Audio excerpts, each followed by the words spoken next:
Hello everybody, how we doing tonight? Oh dear.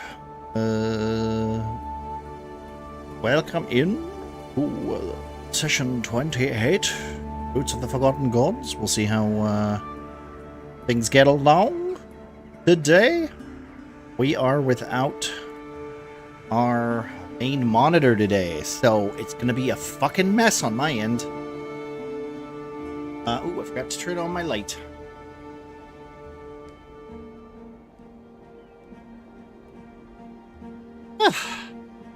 Just a perfect little start to your Saturday. Your main monitor doesn't work. Oh well, fuck it. We'll do it live. Luckily, I still have my makeshift monitor that works. My capture card can capture to it. I can see the monitor, so that works. And yeah, I mean, we can still do it. It's not great because the monitor that I have is also broken and has lines on it, but that's fine. Whatever. I'll get a new monitor tomorrow. Or hopefully it comes tomorrow. Otherwise, we're fucked. Yes, the monitor is, I couldn't fix it. Not in the time limit I have.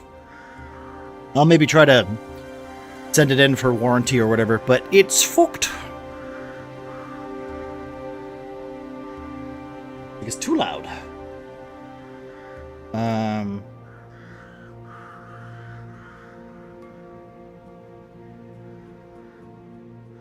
There we go.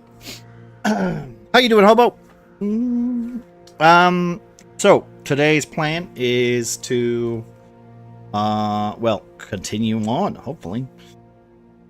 Doing good? Good. Glad to hear it. Glad to hear it. I think I have that.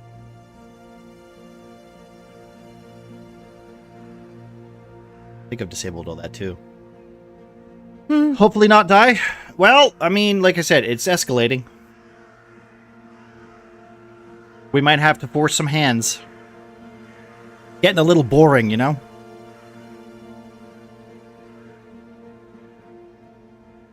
And I mean, we gotta ramp it up somehow.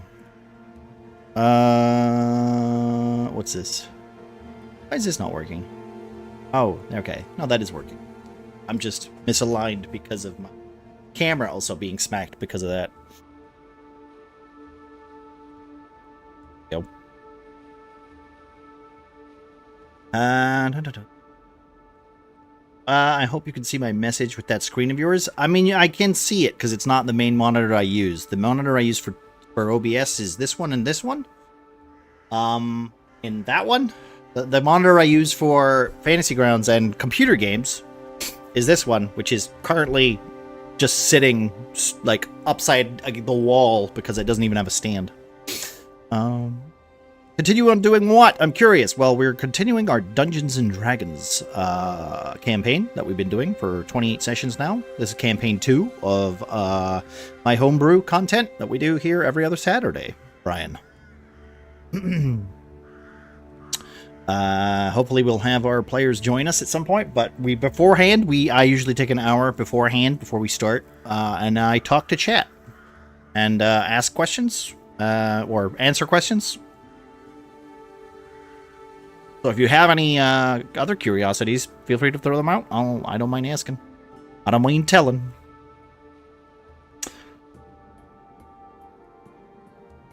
Hope you have a lovely Saturday, other than the screen thingy, and have a lovely D&D session. Thank you, Yo-Yo. I appreciate you, dude. Like I said, it's fine. I just have to replace it. That's all. So I've already bought one, and it will be here tomorrow, hopefully. Will it be the same? Who knows? Doesn't matter. I'm trying not to get it, like... It was annoying just trying to have to get it to work, and then it not working. The only problem is I don't know what caused it. Because it started doing it when I started to try and play Resident Evil 2 OG.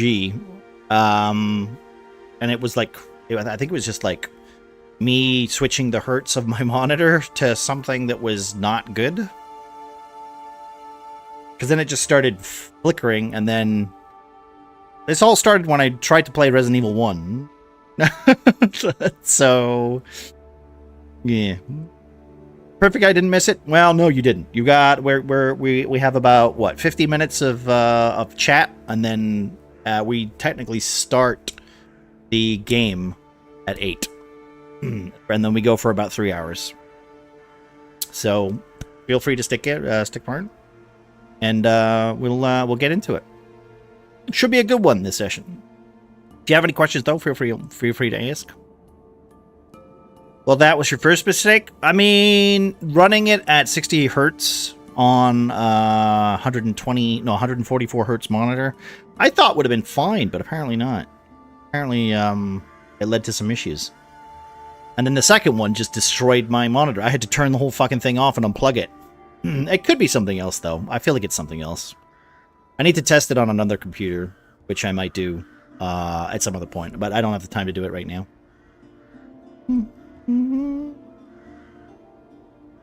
I was wondering if I could try to dead pixel fix it, but I don't know if that would even work, because it seemed like all the pixels were working. They were just being... I was getting the color band, basically. You know. Thank you, Yo-Yo. Hello, Jack. How you doing, my friend? Happy weekend. How's you doing? How was your Saturday? I started with that one line of dead pixels, and then the dead pixels started moving left to right on the screen. Mine was basically doing that, and if I loaded something up, it would just flare up. And the whiter it got, the more white it stayed. That's all. Also, hello, Muffin. How you doing? I am okay. I'm alive. Things are working. It's fine. How about you, dude? How are you? How is the old surviving of your week to week? I'm old school D&D, 1982, books and dice and hand-drawn maps. Me too, Brian. I literally started playing Dungeons & Dragons when I was 13 years old with my dad. And then after that, I started hosting my own games, and I've been dungeon mastering for about 25 years now. On and off, different kinds of things, from GURPS, Dungeons & Dragons. We recently got into Alien RPG, which is quite fun. I haven't done a lot of rule systems, but I mostly make my own bullshit up because I'm a homebrew guy. I've just started technically doing some module stuff for other people, but most of my stuff is homebrew. I'm good, thanks. Had a day in town with Panda and Little Man. Waited for food in a little shop. Ooh, where did you go? Not specifically where did you go, like what did you get for food, like which place did you go to the restaurant?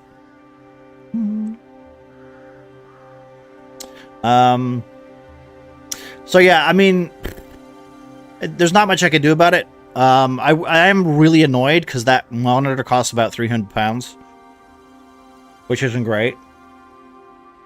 Not fun, but I'm replacing it with a £130 one, so it should be okay. I'm gonna have to try and fix that one though. I don't know how. Maybe I'll have to, as Muffin said, rip it open and just see if I can fiddle with it, or I could just return it for warranty. So. Tired, exhausted, and still having internet issues. Is that why you've not been much online? That sucks, dude. That sucks. How is real life treating you, though? Are you still being busy as always?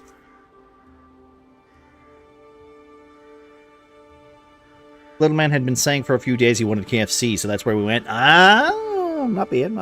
I haven't been to KFC in a while. I think the last time I went was Dunfermline or something. That was okay. I don't even know if that place exists anymore. Hello, Panda. Are we doing? Or should I say, Panda? How we doing today? I see you went out, had a nice time. What's the rest of your plans for tonight, guys? I'm good. How's you? My very expensive monitor packed in, so I'm not great.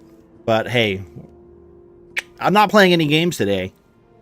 I'm just DMing, so I don't technically need a good monitor. I just need to be able to see shit. So luckily, the screen with this stuff on it, this stuff here, this here, this is the screen. I just need to read it, and I can kind of read it, and I can see dice rolls. That's all I need. Everything else is on the other computer, which I can see perfectly fine. It's tiresome. We're gonna have a bath, ooh, and then watch Deadpool 2. Nice, nice, nice, nice. There are 3 of those movies, right? I think there are. Deadpool and Wolverine, which is not called Deadpool 3. Very interesting. We're just chilling tonight watching Deadpool 2, and I'm going to get caught up on my game, ready for stream tomorrow. Ah, okay, okay. Good idea, good idea. I mean, all of the gaming stuff that I wanted to do today was put into trying to fix my fucking computer. So, sometimes that's how it bees, and the worst part is I'm going to have to literally, probably have to do some fencing tomorrow. And then I'm going to do... yeah, okay, my weekend is just paid. My weekend is basically fucked, so that's okay. Shit. I still have to use a VPN for everything, and real life is fine. Still working 12-hour days, still doing charity work on Wednesdays. Have to forego my inheritance because father debt caught up to me, and they are more than I might get on the sale of the property. So, that sucks, dude. I'm sorry to hear that, dude. I tend to do all the nitty-gritty bits of my game off stream, as I don't think it's what people want to see. You know what? I get that. I get that. I want to say, especially for like role-playing stuff, or like RPGs and stuff, I don't mind. If I have to grind something, I usually do it off stream. I didn't do that for Elden Ring, though. I didn't do that for Elden Ring, because I wanted every death to count. So, there are some games where I don't do that, but I can understand why you might do that. Especially if it's like extra stuff and you just want to do story stuff or whatever. I understand that. There's a lot of like challenge levels that you can do in 007, but you have to finish the story first in order to do it. So I'm like, okay, well, I guess that's what I'm doing then.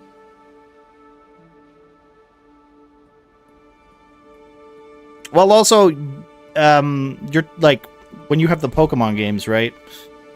The side content is I haven't played a Pokemon game in a while, so I don't really know what that is. I know what it is for Assassin's Creed.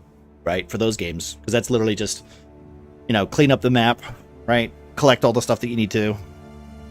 But I'm not aware of Pokemon ones, unless it's just like fight all the trainers that are in that area, so you can move on to the next area or something.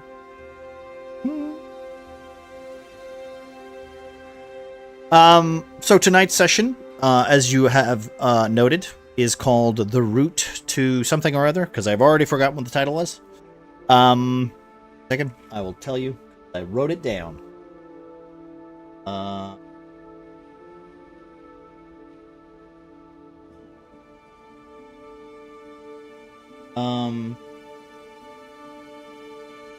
also forgot to change that, but that's okay. Roots of the Forgotten God. That's what it's called. Sorry. Which, as we all know, we have Grom, we have Mr. Ogren, who are essentially the only 2 characters now that are kind of connected to gods. But Nevan was a forgotten god and has now kind of come to the surface. So we're gonna see more about that today, hopefully. Oh my god, it's a 12. I'm thinking of like changing the dice to like be a bit more accommodating to you guys, because rolling a 1 or a 20 is very difficult. It does mean that you have to spam it a little bit. I don't know. Problem is, it's easier on my end to pay attention to that, because then I'm like, all right, I'm kind of streaming and I need to pay attention, but I also need to play the game. I also need to, you know, take 4 people and make them pay attention to what the hell's going on as well. So. Pokemon Legends, there's a story, something like 200 side quests that unlock progressively through the game.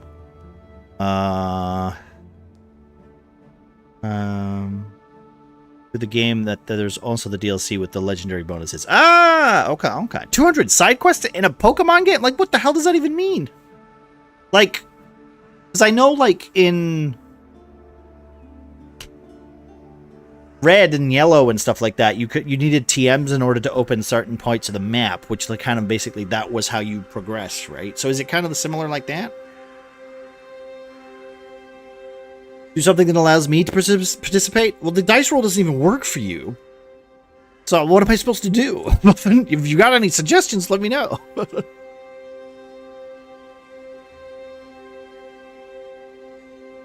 There's new stuff like story bits. Story bits? For like a Pokemon game? Okay, maybe it's just me, right? But I didn't realize there was that much story in a Pokemon game. You know what I mean? It's kids fighting fucking animals, alright?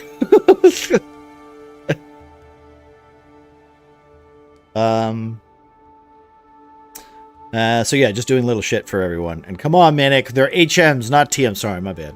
Listen, I thought it was technical manual, right? I thought that's what it was. Is it so what is it? What is it now? What's HM stand for? I thought it was technical manual. Isn't that what it was? Isn't that what you picked up? HMs? HMs where you go to get your nudie mags. Or do they exist anymore?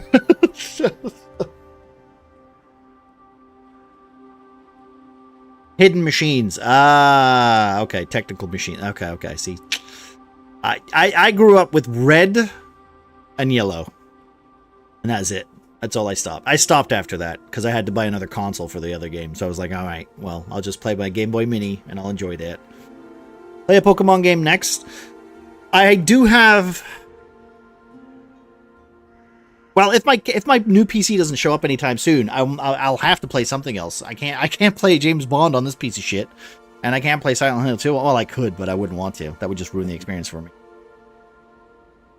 HMs were your things like cut, surf, rock, smash, etc. Yeah, I figured that's what they were. I just thought it was TM. I thought it was TM. I didn't think it was HM. So Pokemon game have you got? I'd have to buy one on the Switch. And I've apparently there's one on the Switch that I should play. I've been told that that would be good to play. But there's also a lot of crap ones on the Switch as well, so hit or miss. It would literally be me just reacting to every Pokemon ever and being annoyed at what it is. So, hey, it's prime content. What is this, a pair of shoes? And it's called Shoo Choo? Of course it is.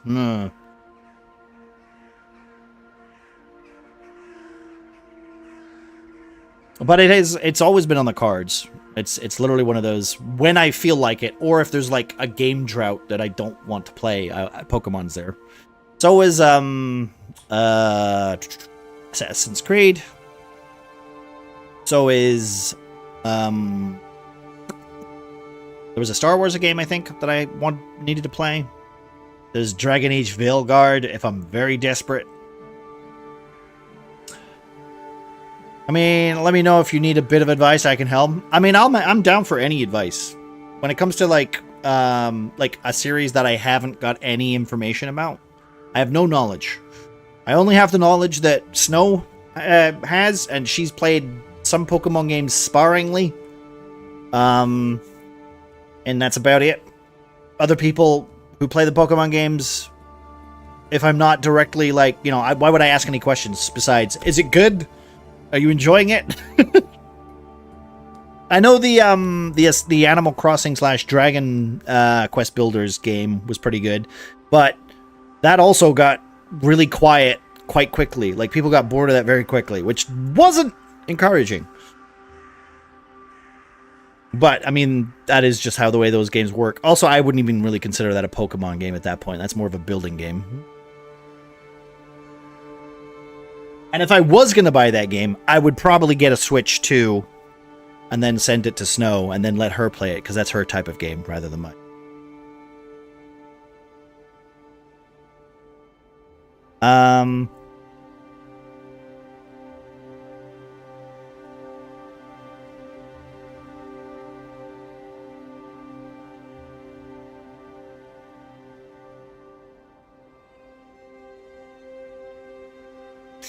Tell you what, then, if you're serious in possibly doing a Pokemon game, I'll let you know, as the paragraphs I could go is too big for stream. Well, if anything, I don't mind reading a lot. I think, especially for Pokemon games, I think it's fine, because it's literally you just take your hand off the controller, right? And it's turn-based combat. That's the perfect time to read paragraphs. Not like Overwatch, where I have to look over and read a half of the line and go, all right, wait. And then look, wait. Which I did notice yesterday. I'm so sorry, Panda. Sad Panda, not the other Panda.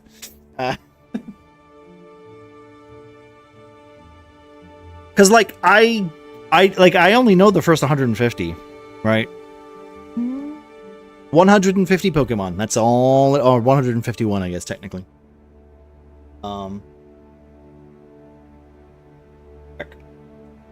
This.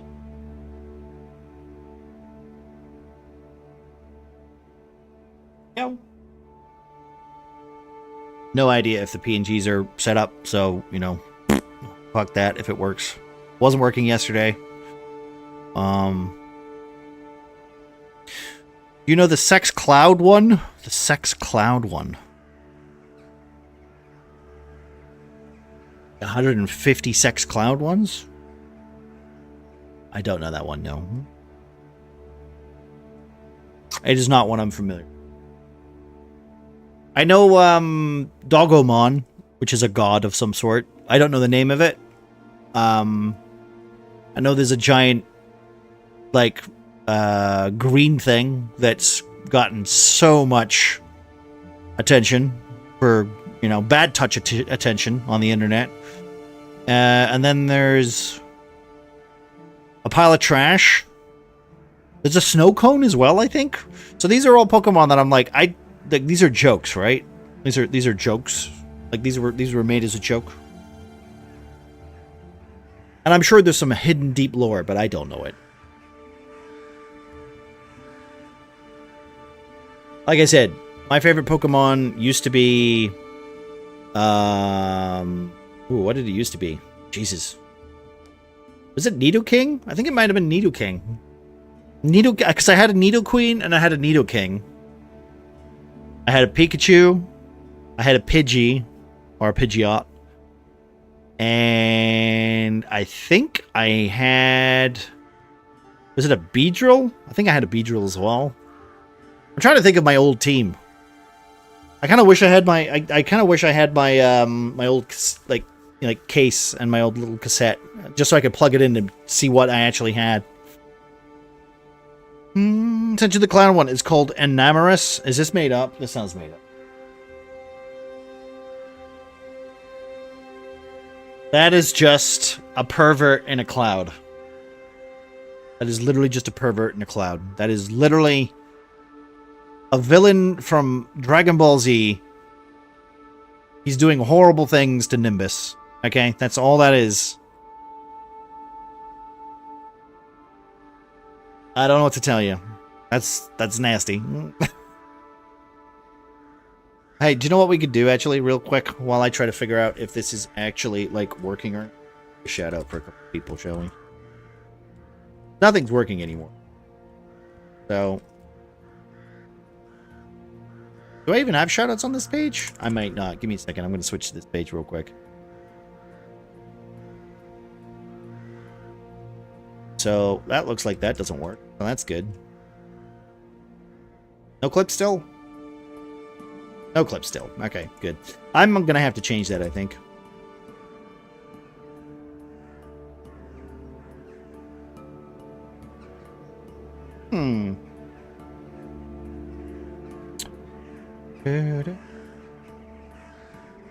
That is very obnoxious. I wonder if that website's down or something.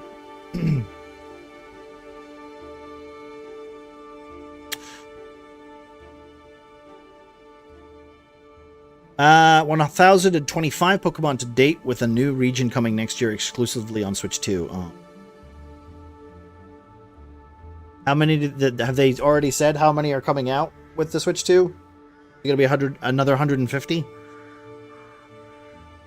Or is it going to be a much smaller region? Try to keep up. Well, I'm not one of those people that's a completionist, so I don't need to fill my Pokedex. I'll have my 6 favorite or 5 favorite or however many I'm allowed, and I will kill the rest and eat them.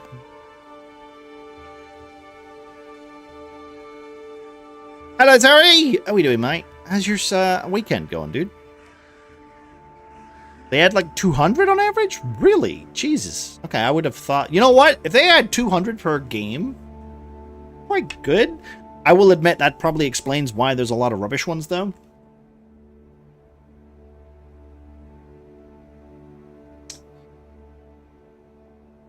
Came back from my favorite restaurant. Ooh, is that a sushi one?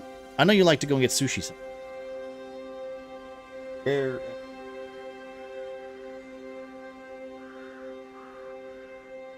No worries, dude. No worries.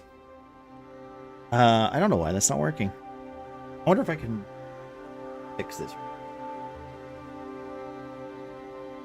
Yeah, well.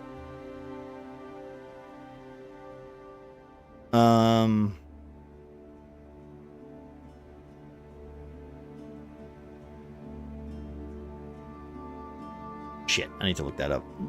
I need to look it up. It's called Stream Good. Streamnotwork.gg. Log in? You have to log in. Been using my Twitch.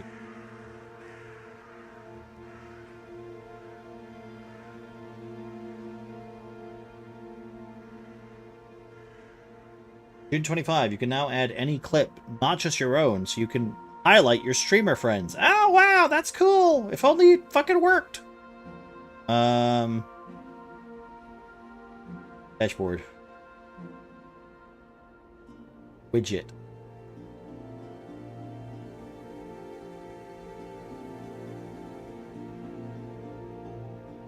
If you'd prefer, you could stop shoutouts from other streamers.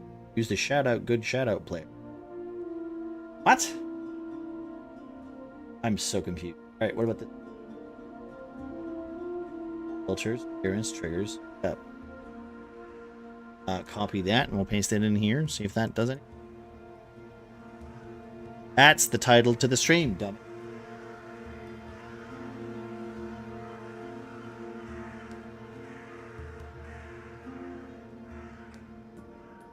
Copy. Alright, try this.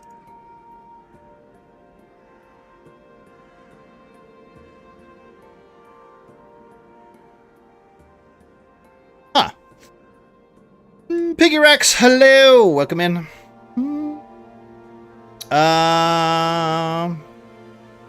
Let's try that again. Can we try it again? I'll try it again. Try it again.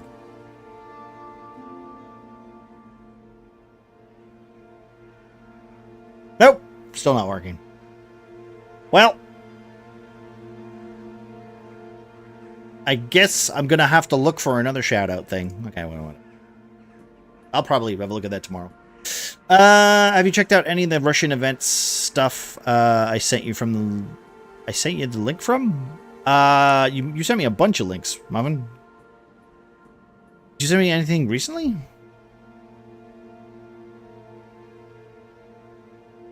They brought back Pokemon Leaf, Green, Red, Fire Red, which are the originals. That might be where I might start, Jack. Just because I assume that's just Green and Red, but upscaled and like, you know, Pokemon. And at least I'd know the Pokemon after that, right? No.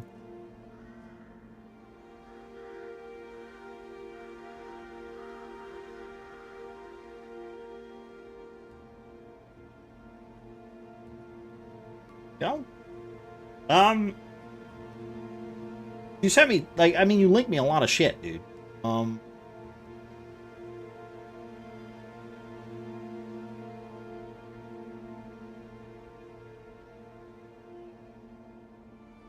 I've looked at most of these. Like I said, not really. Raymond, Untold Legends. I never really liked Raymond.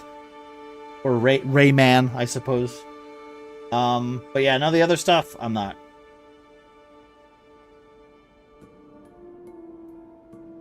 too furry for me.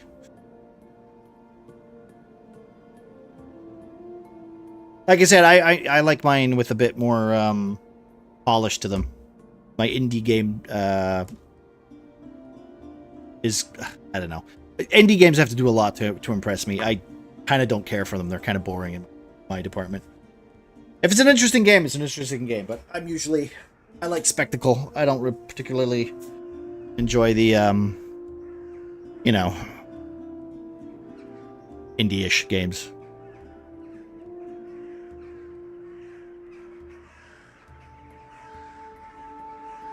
Alright, can I switch back to this? Now that this is working. Alright, there we go. Yeah. Okay. So, I think everything's...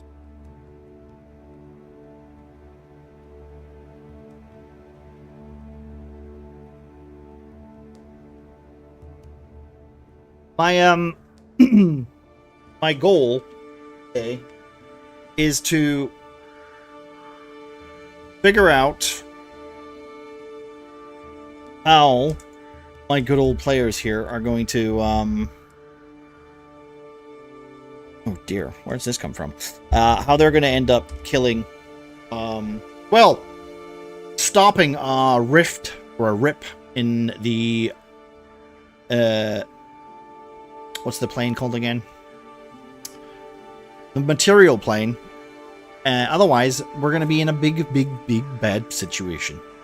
They're going to see a little bit more of how much that might affect the world, because they've only been hearing rumors about it. They have the Hole of Doors, which, of course, everybody knows is a big artifact that will essentially give them a vast amount of knowledge in order to try and combat it. Maybe it might solve their problems, or it might, you know, help them at least. But now they're going to get to see more of that, hopefully. Or at least that's the plan. Whether they use it or not, well, we'll see. Like I said, right now it's very difficult to have much concentration, because I just keep throwing shit at them.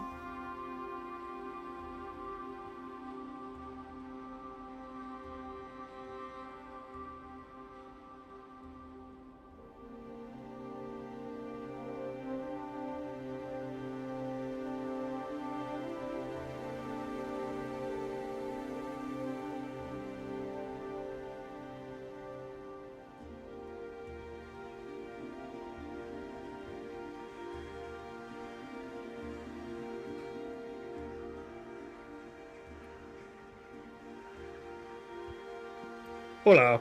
Hello. How we doing?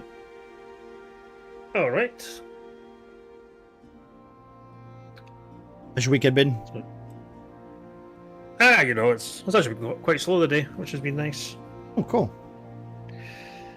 Yeah, just not a lot done today, so usual adult stuff of housework, so all the fun things. All the fun. You know, someone's got to do it. Yeah.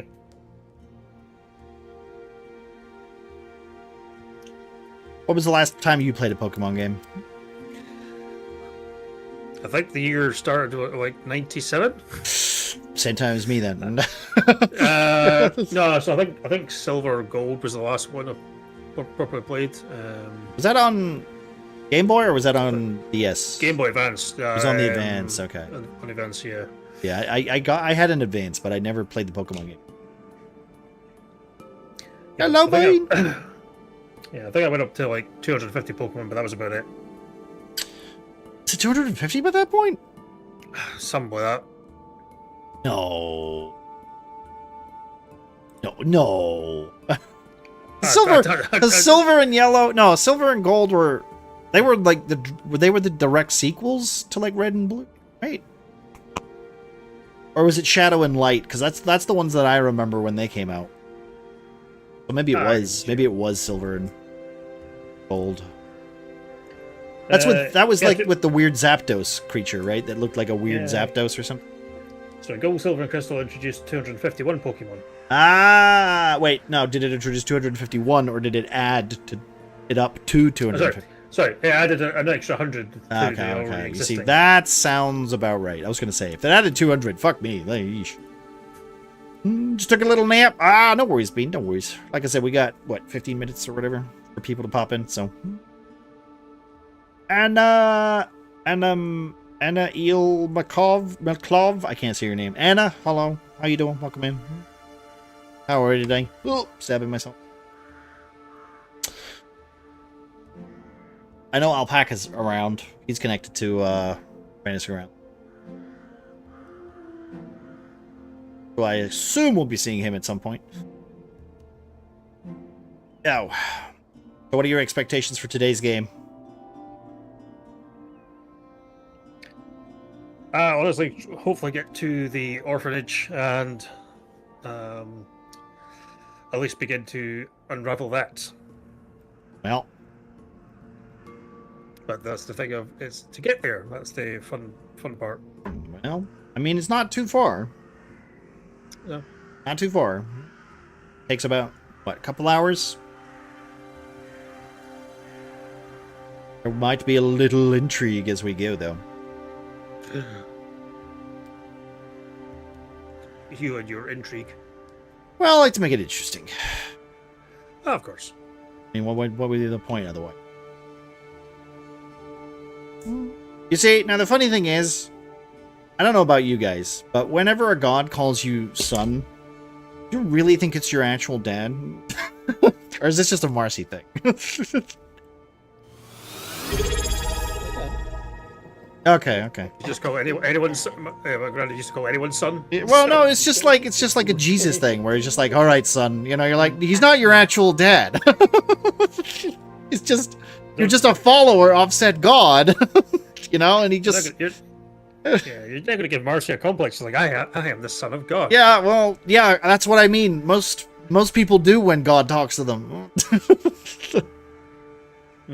Hello, Cuthbert. How are you doing, mate? 7 months in a row. Boo boo. How are you doing, man? Are you still in the States? Or are you actually like, you know, chilling out now? Hope you're doing well, dude. About to meet up with my homie from Twitch here in Cali. Happy gaming nerds. Oh, no worries, dude. Thanks for popping in, dude. I appreciate you, Casper. Cali? Wait, there's a Twitch in California? Jesus. They do Twitch in California? In America? America has Twitch? They should really do something about it. Yeah.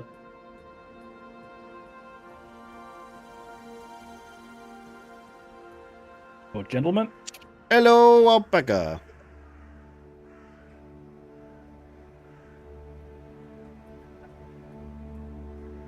Lizard. Thank you very much, Casper. Appreciate you, dude. Alpaca here. Hey, Casper, what's up? I've sent you funnies on Instagram. Oh, I know. What's up, dude? Okay, I leave. Wow. God, you guys are such good friends. No, we're not. How are you doing, Alpaca? It's good to see you. Haven't seen you in a bit. Yeah, man, I've been good. Good. Apparently, I'm celebrating 18 months as my moderator. mod? Wow. That's cool, dude. Feels longer. It does, doesn't it? Yeah. It's okay, you know. I think it's been longer. I think it was unmodded at some point. I don't think so. The only people I don't think I've unmodded anybody. I think actually no, that's not true. I unmodded 3 people. But that's because 2 of them didn't show up anymore, and one of them was mental.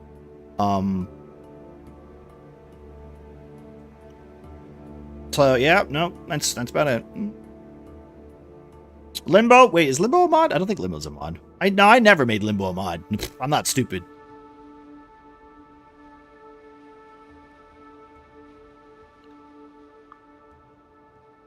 Making Limbo a mod in your chat, you have to be insane. I'm gonna do that right now. Well, good luck. He's going to be adding the R word to your lists of possible words that you're allowed to say. Sure, I'm okay with that. Okay, well, that's fine. Don't say it in my chat, all right? What, Reese's Pieces? Yeah, exactly. Oh no, I said it. I love no. I love Reese's Pieces. I don't. Unironically, I do. I like the peanut butter. Like they're good. I'm not. I'm okay. Well, I'm glad you were brave enough to state your your feelings.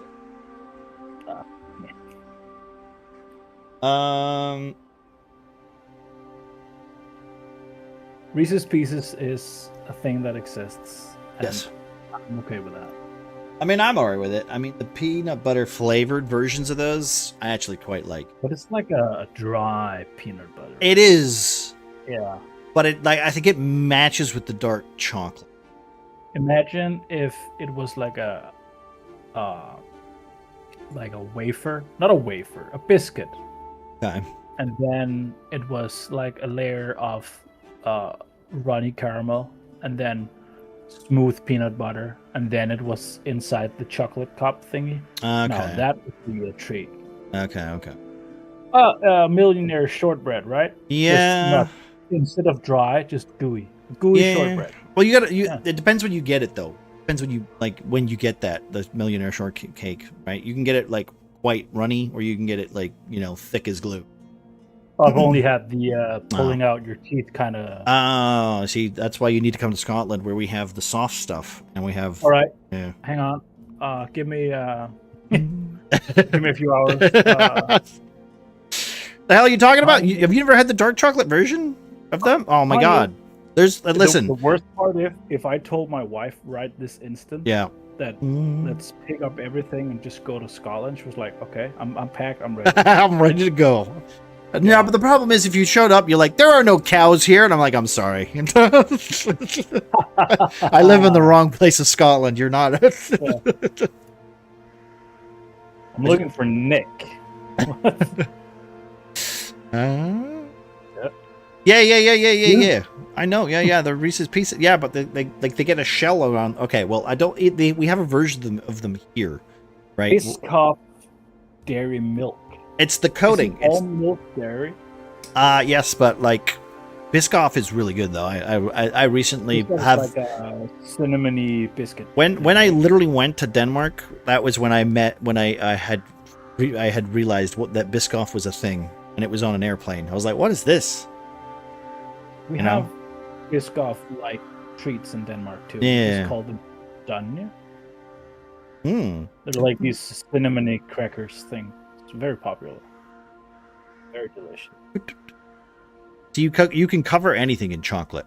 That's the beautiful thing about chocolate bean. You can literally make anything covered in chocolate. I am not a fan of dark chocolate. However, yeah. For coating. Well, dark cherries and was it not dark cherries? Chocolate coated sweets. Yeah. Or like. Or balances very nice. Turkish delight. Oh, yeah. I'm not okay with Turkish delight. I know, but dark chocolate with Turkish delight, it's actually I quite enjoy it. I think it's quite nice. So you don't enjoy dark chocolate? No. You don't enjoy Turkish delight? No. Let's I'm gonna blow your mind.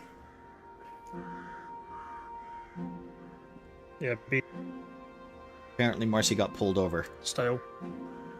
She got pulled over? She got pulled over, so she'll be a couple minutes. We can wait for Marcy. Unless she's going to jail, in which case, this is going to be really awkward. That is a really good way to get out of playing D&D, that's for sure. Just opening your car door, just winging the police car. Fuck you! Guys, I can't make it to D&D. Well, you're within your First Amendment rights to cuss us out. Just take me to jail already. Well, that's the point where it's like, can I have my one phone call? Yeah. Yeah. Jack, do you think is Turkish delight, is it soapy? I agree that some people might think it's soapy. It's I'd say floury, but I understand what you mean. Well, I haven't eaten it in many years because it's gross. My dad got a big bag of it once, and I was so You know that thing where you're like, I haven't tried it in a while. I'll try it again. Sure. And so I tried it again. I was like, you know what? I actually don't mind it now as an adult. I think it's fine. I think it's nice for a change. Would I get it at a shop? No, probably not. But I might eat it if it was served to me and I was starving, maybe. Yeah. Or you could just I'd not. consider it. Hello, Bean. Here. I haven't had one in years, but I think it's due to vibrant purple stuff in the middle. Did that with a picnic manic. Hated them as a kid, love as an adult. Yeah, picnics are good though. I like picnics. That and lion bars? Oh. I can love a lion bar. Wait, wait, you said picnic, and I'm thinking you could take a blanket and a basket. Yeah, picnic is like Rice Krispie, fruity, raisiny, sultana-y, like thing covered in chocolate, and then kind of like a lion bar, but lion bars are good. Never heard of lion bar. They're underrated. Well, you see, what you do with a lion bar is you open it, and then it goes rawr. And you're supposed to make it snap so it looks like a lion's mouth. That's why they're called lion bars. Oh, is that really the point of it? No, but that's what they did in the advertisements.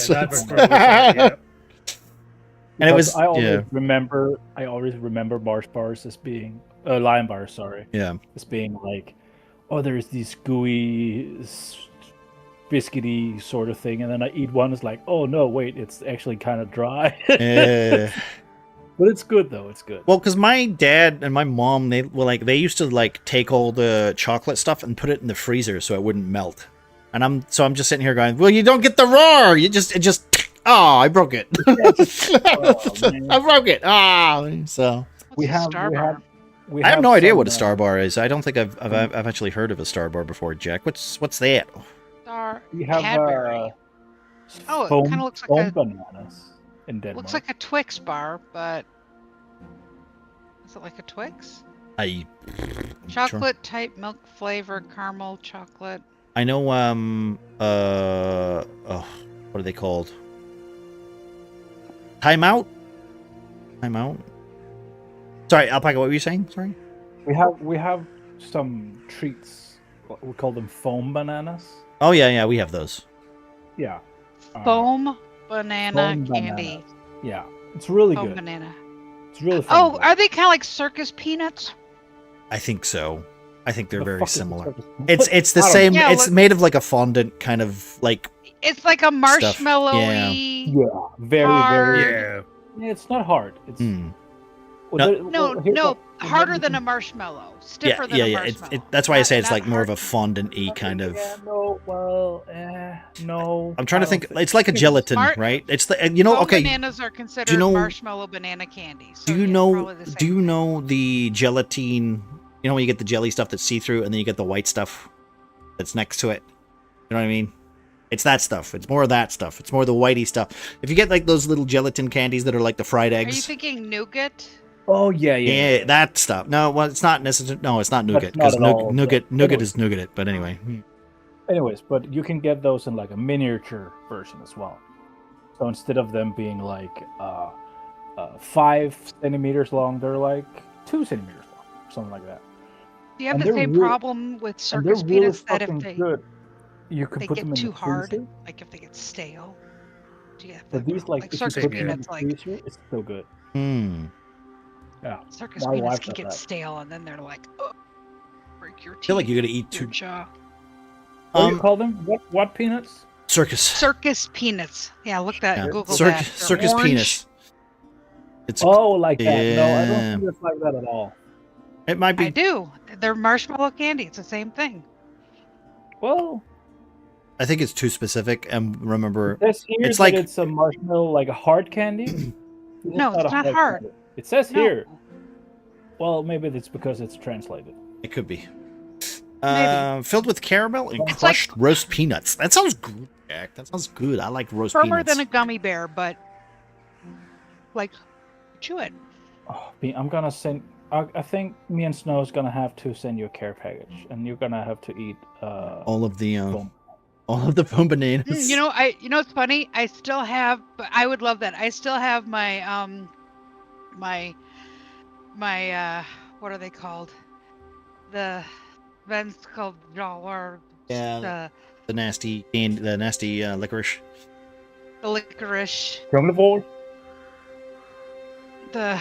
What is the brand they call it? What do they call it? The salty licorice. They call it. Yeah, Kronenbourg. They call it. Kronenbourg. I thought that no, this specific brand had a name for it, but it's not on the jar. Yeah, Kronenbourg. Is it there's an English name like or is it Piratas? Super Piratas? It was an English name, Licorice Bastards or something. You can't just say that that licorice because it's kind of it makes up 80% of our candy. That is true. That's why Snow's got so many. She's like, I like this one, and I like this one when it's Tuesday, and I like this one when it's Friday. Yeah, I've got the road trips. This is for staying at home. I've got the regular one. I've got chocolate one. And then I've got they're like chocolate balls with caramel and the licorice in the middle. Those are pretty good. Maybe there's some. Is that from Bülow? It could be from Bülow. It's the company is I can't read. Is there a company on it? Hauptlacritz? Now I know that the second bean opens candy, she peels off the sticker. Well, so do I. I don't know. Candy doesn't last that long around me, except for sour stuff. Oh, I mean sour stuff, right? I bought 2 kilos of sour candy yesterday. All right. Well, since Marcy's in prison now, I guess we'll start, but without Marcy's. I think Marcy got too happy with the frisking. And I see. Good thing this isn't a Marcy heavy episode. I mean, it kind of is. It's kind of, that's literally heading up to the orphanage where Marcy is. All right. Marcy grew up. Sarcasm could be implied. I don't know about sarcasm. I throw that away nowadays. My initial thought would be to, you know what, we can postpone it a little bit longer, just because. Let's channel. About candy bars. Yeah. How about more D&D specific stuff rather than candy, though? Okay. If you were a candy bar, what would you class? Which class would you be? Okay. What? Hey. Okay. Mm-hmm. What would your character's favorite candy bar be? No. What, in universe? Sure. Let's say they had access to whichever candy bars we know of. Okay. Oh, mine's easy. Instead of a candy bar, Valerie would like rock candy. Rock candy. Candy? Is it the stuff that does the Pop rock? Pop rocks. It's just sugar. It's just crystallized sugar. But I thought it was funny, rock candy because Astrid turned to stone. Oh, right. Okay. I thought it was because you were a gnome, and you were like Valerie, it would be like. I am a rock gnome, so that's true too. So see, it works for both. You're right. I just thought you were being silly. I just thought also that that's like the worst candy to have is like pop rocks when you're sitting on Grom's shoulder, just going like that with your mouth open. Yeah. Do you not know what rock candy is? No, we do. We rock candies, we have rock candy too. It's literally just like a pole of whatever, and then you can get it at carnivals. It's just crystallized sugar. Chunks yeah. Crystallized sugar on a stick. Okay. Silky_smiles just Thank you for the follow. Appreciate that. Yeah. Welcome in. We usually get there's soft rock candy as well, but I prefer that because the other stuff is like murder on teeth. You're not supposed to chew it, says some coward. I love chewing. Now pop rocks are amazing. Pop rocks are they're a gimmick. Yeah, but they're a good one. It's like it's like sherbet. It's like sherbet. Sherbet is also, you get a licorice stick and sherbet. That's also a fun gimmick, right? You get a toy and a snack. Wait. In America, sherbet is ice cream, but not ice cream, but made with. Well, sherbet is like literally powder that you lick the licorice and then you dip it into the sherbet and then you pull it out and then you lick it again. So the licorice is literally not for sharing. it's not a sharing treat, but I loved that stuff when I was a kid. Usually what I'd do is I'd eat the licorice and then I'd just swallow all the powder. Now, see, in America, we had a similar treat, but just without the licorice. You literally tore it open, sucked on your finger to get it wet, and then stuck your finger in the sugary stuff. Oh, look, Grom is so cute now. Grom has boobs. Grom has ears. Aw, look at little My hunger for Grommy. tacos has betrayed me. Grom, you're the wrong. You're thingy. Yeah, I'm Grom's aware. underwent a metamorphosis. I hate licorice and foamy marshmallow sweets. Nah, I don't mind them. I don't mind them, Jack. Morgren would eat saltwater taffy. Saltwater taffy? What is the question? Oh, saltwater taffy. If your character, favorite candy bar be? if your character had an in-game candy that they wanted to, what would be their in-game candy? Like it does. We don't know if it exists, but let's just say for funnies that it does exist. Let's say it has access to whatever character, whatever chocolate or candy bar you know of. So they could eat Reese's Pieces and Mars bars and shit. What favorite? I just like peanut brittle. Peanut brittle, is good. Oof. Ooh, or maybe no, that's more of a druidy thing. Druidy thing. I love how no. I love how Manic's like, while we're waiting for Marcy to get here, let's talk about D&D, but not candy. And Alpaca's like hardlining it and sticking with let's talk about. Well, no, that's good. Super fucking important. Yeah, but that's also because he doesn't have anything else to do with his character. Yeah. What would Grom's? Okay, so a place that I know of that I buy fudge from once per year. Grom would fuck with their stuff, specifically their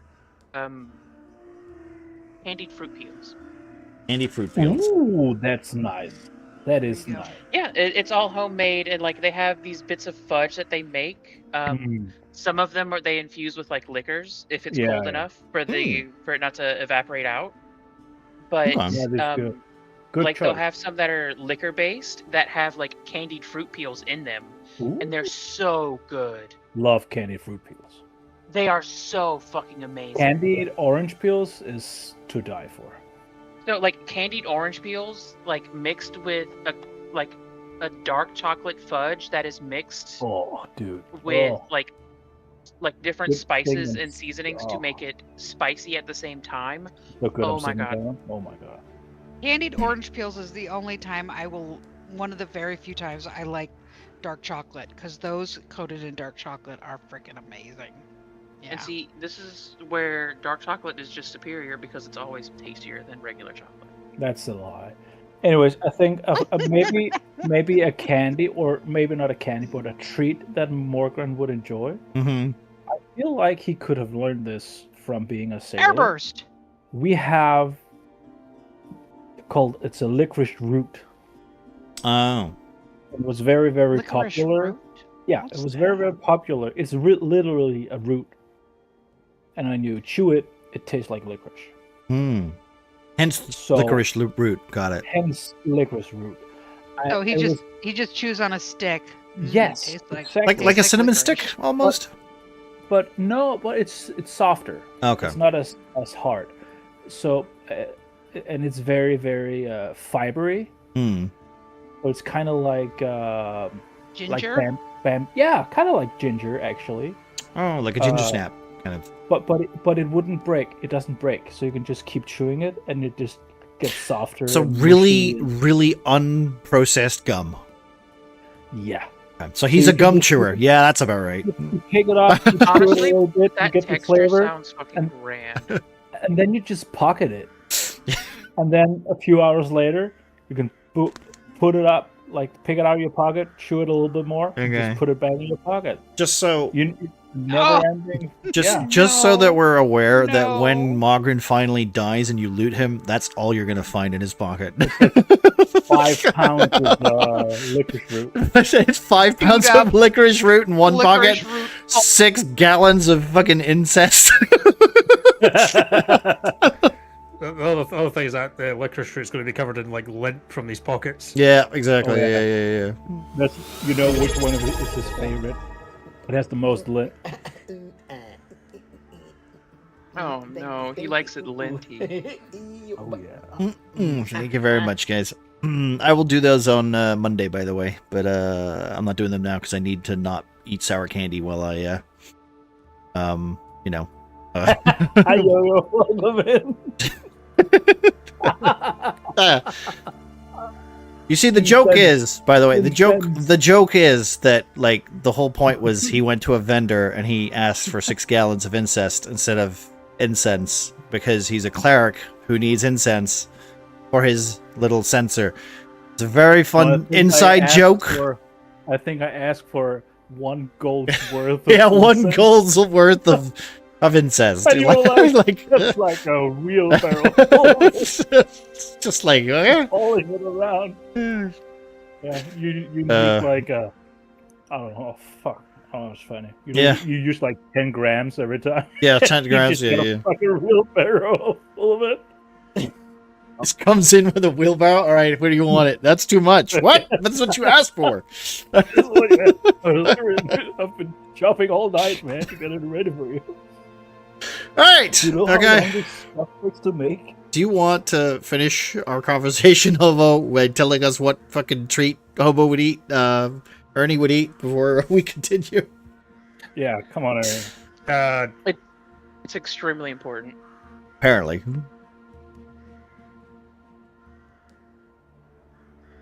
I think he choked out. He's either thinking about it or... Is this, God damn it. Yogurt cup. Yeah, Scottish tablet. Scottish tablet's pretty good. Yeah. It's soft. What? Firm. Scottish tablet? Got lavender in it. Sugary. It's basically a big block of caramel that's concentrated. Oh, okay. Yeah, I see it. Crumbly. Nice. Not too much. I took some over to Denmark and like a confetti sort of thing. Condensed milk. Butter. Yeah. I see. It's just it's a if you want to lose your teeth, eat that. That's basically it. If you don't like the shape of your teeth, eat a gallon of that. That'll do it. So it's almost like a caramel. It's like a fudge, but it's firmer and grainier. Yes. Caramel fudge. So it's like caramel fudge. Kind of. Sure. It's the problem is it's kind of its own thing. It's kind of its own thing. It's just caramel made with sugar, sweetened condensed milk, and butter. Yeah. Sign me up. And then you got a little. You can add some lavender to it, or there's honey versions as well. Roasted nut. No, we don't actually put roasted nuts in it, or at least I don't know anybody who puts roasted nuts. So, I think you sprinkle that on the top, maybe. I don't think I've ever seen it with that though, because it I would say it's like. Well, it's not say it's often with vanilla. Yeah. Sometimes it has. Yeah. nuts in it. I know vanilla is another one that people put in. That's just to get rid of the the just straight sugar flavor. Yeah. We got some I love really. how the internet says that you can add those flavors you said, vanilla, and occasionally a dash of Scotch whiskey. Yeah, that's one too. My like the one that we got was from really fancy Highland tablet. Had all types of bullshit in it. I was like, okay, was okay, but like I said, I wouldn't eat more than like 2 grams or something. That's too much for me nowadays. All right, now that that's done, now to get back. Now that really set the mood for our miserable child slaughter adventure. I'm sorry. So yeah, all right. Let me phone real quick. We're planning on how to lure the children in. Yeah. All right. That's right. We pull up with a van with covered windows and offering candy. What this is how you do it, right? So, Would you like a Scottish tablet? No. So, session 28, Roots of the Forgotten God. We're all in fantasy grand, all ready to go. Where did we finish off last time, guys? We were when we started out, we just made our way to Drupal, Hobo's hometown. Not Hobo, sorry, Ernie's hometown. Where we met up with Ernie Mom and It's Mrs. Boulder. Sorry, Mrs. Boulder and Lord Vats, self-imposed Lord of Religious Enlightenment. Religious Enlightenment. Yeah. He came to Drupal 6 months prior, and people started disappearing 2 months ago. Mm-hmm. And we found out that Mrs. Boulder had been traveling to the orphanage, where Grom's mom had died 4-ish months ago. Does that check out? Say maybe. The timeline's a little wonky with that, but yeah, around about that time. Out and that was like a month into our game, so like around about that time. She's been like helping out with food and stuff, and then Lord Vats has been helping her out, but they had to stop because of the goblin attacks.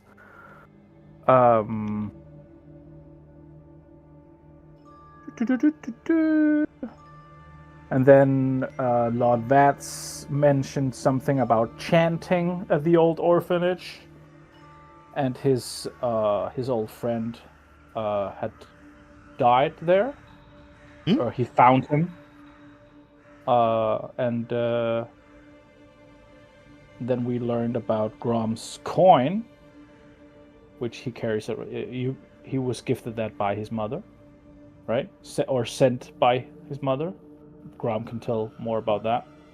Same difference. Yeah. There are a means to tell Nevan, the god, that it is safe to come forth as a way to free him. Is what I've written down. And then Grom's orphanage used to be a temple to Nevan. Anyone who has ever held this coin before has had their skin flayed off. And with those nice news, we went en route to get there to the orphanage, and was attacked on the way, or ambushed by some tree-like forest nymphs. Creatures. Yeah. And that's pretty much where we left off. We just dealt with the ambush on the way to the orphanage. And don't forget Ernie's new girlfriend that he met all along the way, who whispered sweet enough things in his ears and ran away. The Dryad.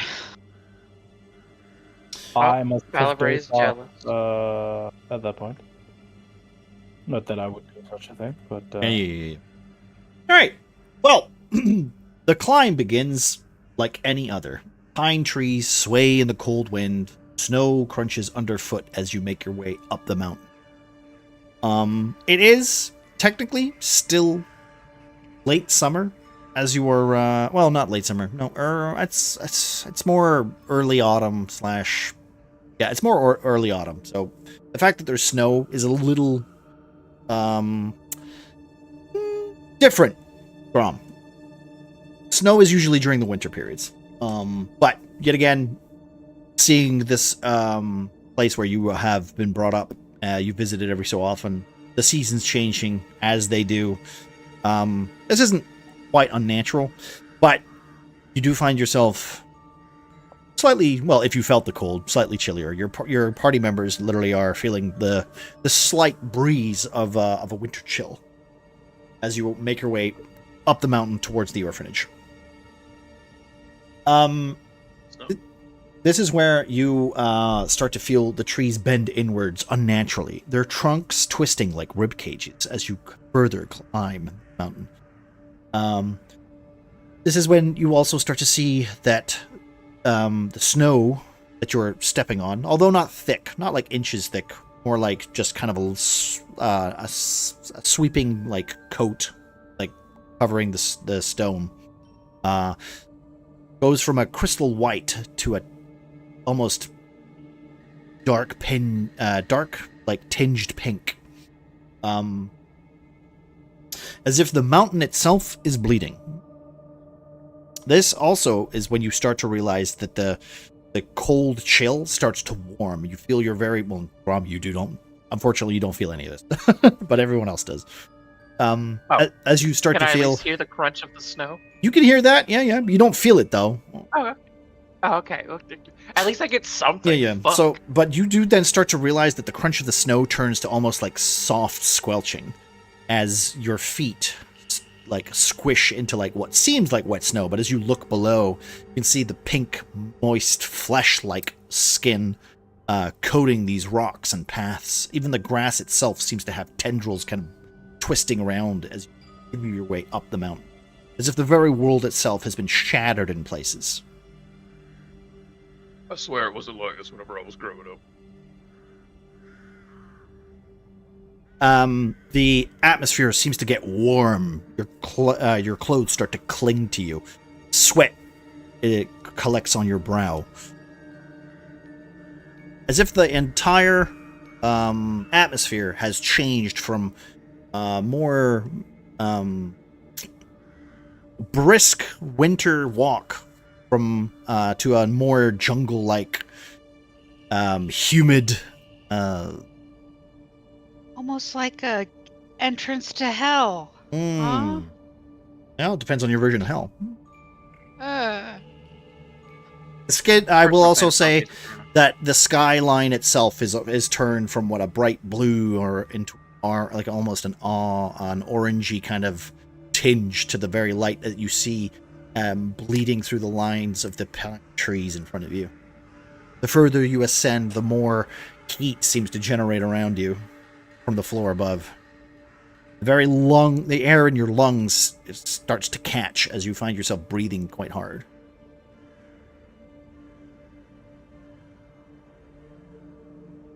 Don't remember coming up this way. This being so tough.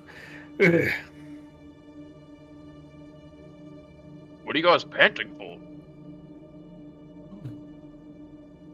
Goblins. This is where you Yeah. grew up, Grom. It's so I mean- nice. Alright, look, you don't have to take that tone. I can tell sarcasm still.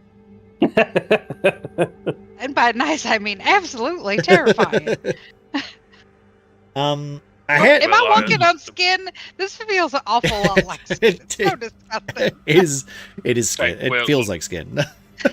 First off, that wasn't here last time I visited. Right? Secondly, it wasn't snowing a little farther down, and Grom's gonna look at is the snow still there, or is it too warm for snow? It's not. It's not snowing. It's just like the way to really think about it is it's almost like a white. You know when you look at like a place where it's been snowing, and you know is that you can see where people have been walking, It's slush. where it turns to like slush. So what you see is like the tree line is like white, but the closer it gets to where there are places where it's been walked on, it seems to turn into this pink, almost mush, like muddled flesh, kind of like almost like you've been like someone's been throwing like.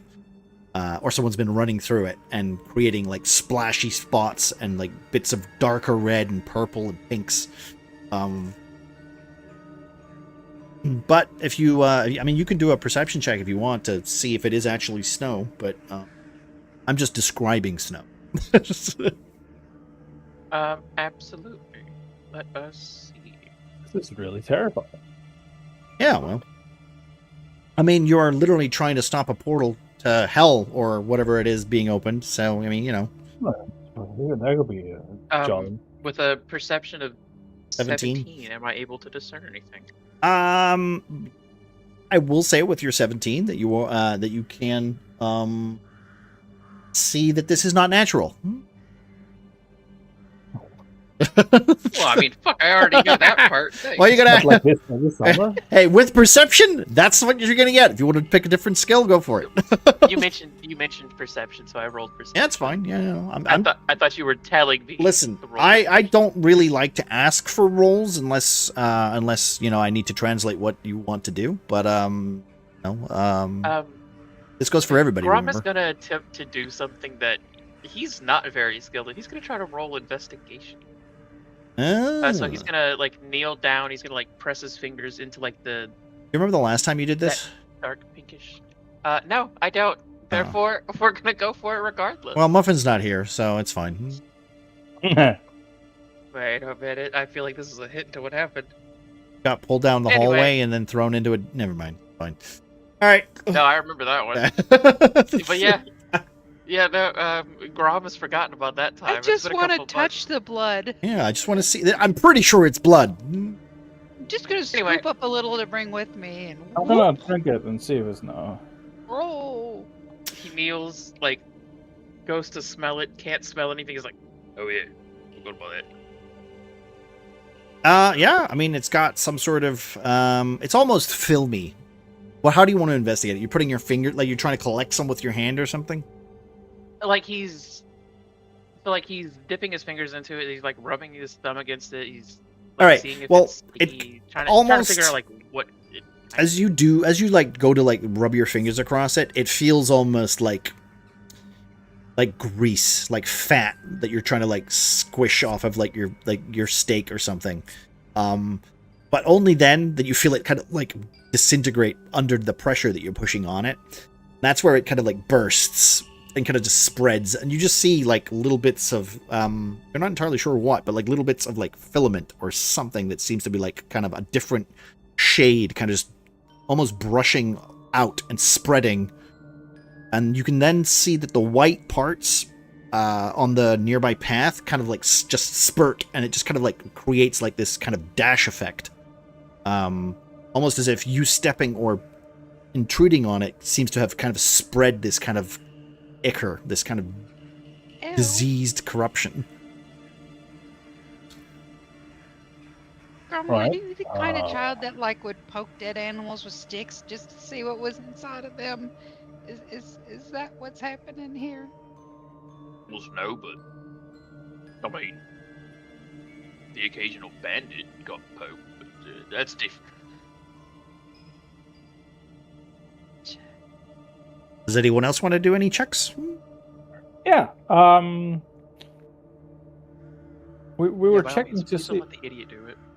if it's actual like flesh or blood, or could I do like a medicine check? I guess I would have seen all different kinds of bodily fluids and stuff. You want to do a medicine check? I mean, Yeah. you don't need to do a medicine check to know it's not flesh. Okay. It seems, I would say, with your knowledge, medical knowledge, Yeah. without having kind of applying it, this is definitely not of this realm. Okay. That's all I would tell you without you having to roll. I will say you don't need to make a medicine check just because it's clearly not flesh, or it's not alive in the way that you are aware of alive. I get it. So it's All right, something supernatural like. Okay. I got it. I got a Okay. check. I got a Okay. check I want to try to make. What's this? I want to do a history check. I want to know if I have, in the things that I've read, right? Because now I'm a wizard. Have I read anything that would tell me? Make it an Arcana check rather than a history check, because history would be like something you've seen in the past, and I know what you're trying to do is Okay. what you're like. I think your Arcana is higher as well, rather than your history. It is. So Yeah. go Arcana. was I know what you mean. I know what you want to do. Right. Right. I So yeah, go for that. Okay.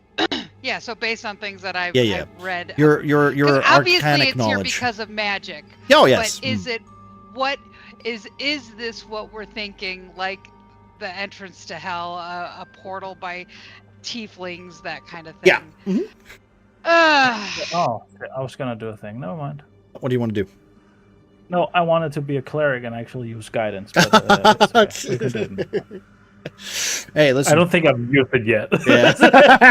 To be fair, it's such a Baldur's Gate 3 mechanic. I kind of fucking hate that shit. Which is why I haven't really used it yet. No, I get Back it. quickly, give everyone Yeah, time. no. Hey, listen, you've used it. Oh well, to be fair, Buffin used it a lot. Yeah. But I understand why. All right, okay. 15. Okay. Well, good thing that the check was DC 15. Hey, Bean. So, Bean. Yeah. This, from your vast amounts of reading, your nights with your hot cocoa wrapped up, big old comfy velvet blanket that you take into the hall of doors with you whenever you're, bored one night, just wanting to do some research or reading up on a good book. You start to flash back to most of the early novels or early encyclopedias of the adventures into the hellscape. You remember very these interesting passages that lead from different layers of hell, and there is mention of a place called the Abyss, which is the lowest section of hell. Unfortunately, there wasn't much said in these passages about this because the adventurers or the past users of the Hall of Doors, most of their first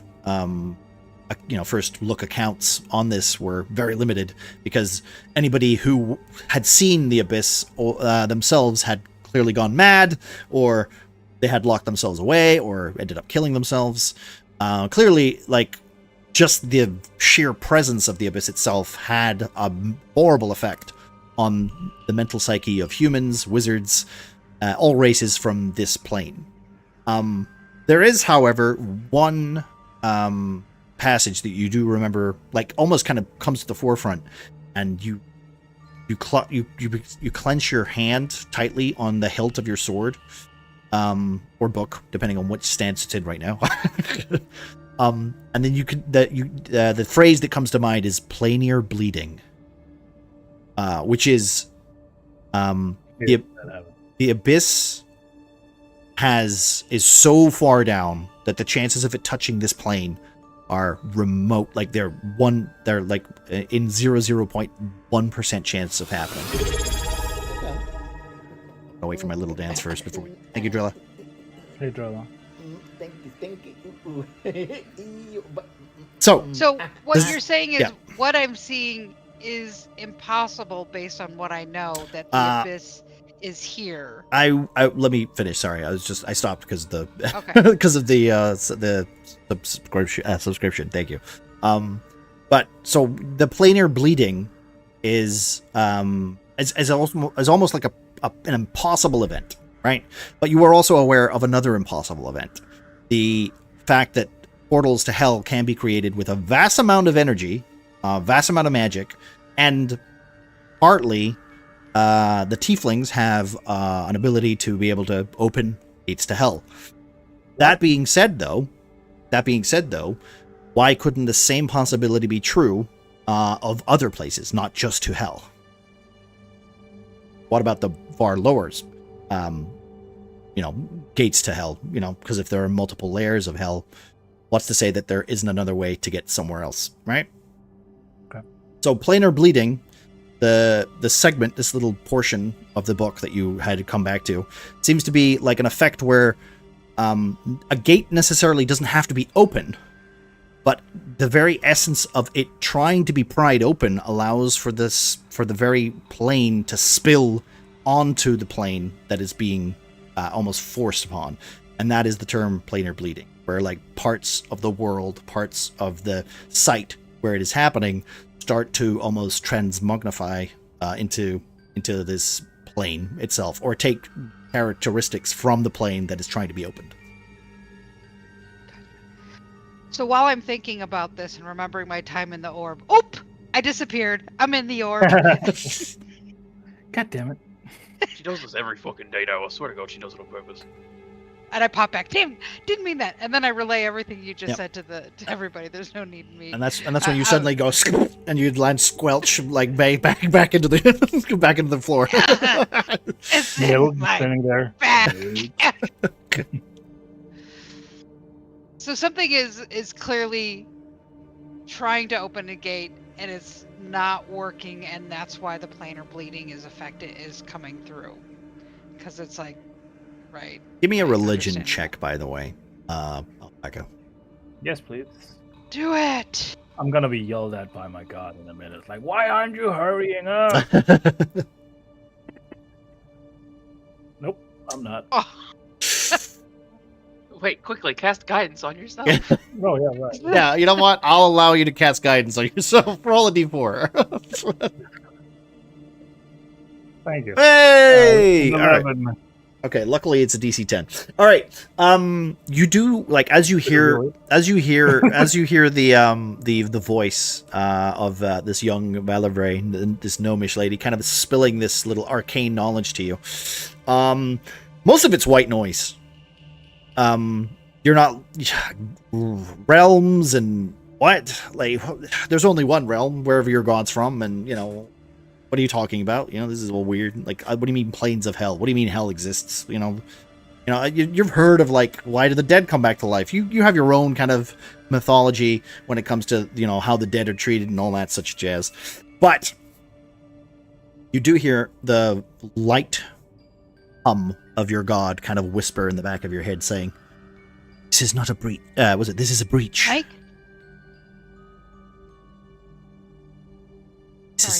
This is a breach, not a portal.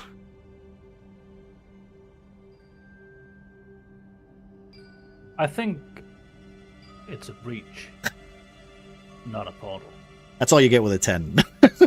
Well, I don't think. Serafina says that it's a breach and not a portal. It's a planar breach, not a. Yeah. And she's like really smart stuff. She's kind of annoying too, but she's also really smart and very powerful. Feel like your ear being flicked. And yeah, she's taller now, so she can reach my ears. Which is weird for a dwarf. This doesn't make sense. Okay. Unless you guys want to have a little chinny wag of what you guys are seeing right now, or do you want to continue up the hill? I have one last question on what I know, right? Just to confirm, it's a sign that it's either actively trying to be opened right now or has been, and that's why this is happening. It's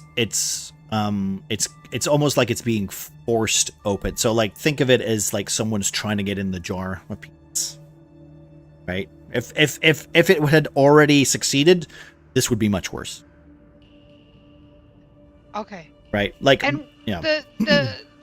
The incantation when we found the kids and they were doing the thing and killing themselves and stuff, that was different. Or that could have caused this.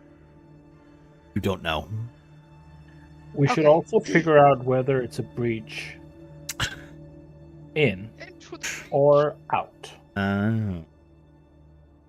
That's true. Because yeah, if it's something that has breached the abyss from our side, then it's probably what's his face?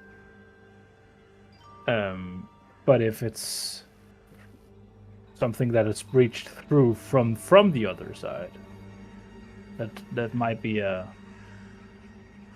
problem for now and not for later. In or out? Yeah. Okay. I mean, valid question. Ernie, Crom, what do you guys think? Guys are saying a lot of big words. Yeah, the only thing I can think of is you're saying it's a breach. I'm a bit worried of what else has come through. Yeah. I mean, I'm guessing if we just keep going, up the hill, up the mountain, where it keeps getting, more red, I guess. Where things get less normal and more foggy. I guess we'll find the center of the... Where things get worse is where the thing is at. That makes total sense to me. I mean, that was my thought process, so I mean, it's... We have to go to the worst part. Yeah, you got to go right in the middle. Yeah. I mean, do we have to go to the worst part? I mean, you were told it's a trap, but you have to go. Yes. Yeah. All right, Hobo. Yes. Yeah. Would Ernie know of any sort of secret shortcuts passed through, like even a climb to maybe shorten the distance? Well, you would probably know that there's. I think you and Grom both know that there's a village nearby. Yeah, no. We would know that sort of stuff. It's a small one. It's like it's a lumber pack. You used to go there and bother the old man that used to live there. But he would also look after you guys. That would be a dirt path that you would kind of find. You could find that goes up the mountain. That's not as steep. So yeah, no, I would say that would be definitely somewhere you could go if you wanted to. It was more just like if it's like a dirt path that maybe goes off the main road towards the orphanage, that maybe is more secret. Keep it secret. Something like that. Sure. No, like I said, you would definitely know. This forest is essentially where you grew up, so you would know it like the back of your hands. I would even say so much that you don't even need to make a survival check, just because this is knowledge that's to your character's upbringing. Yeah. So Ernie just kind of like speak up to the rest of the group and mention this. Like obviously, knowing Grom would know this as well, being from the area. You just say like, look, perhaps haste if we've already ran into these, if we already ran into these dryads once, they may be on the main roads waiting.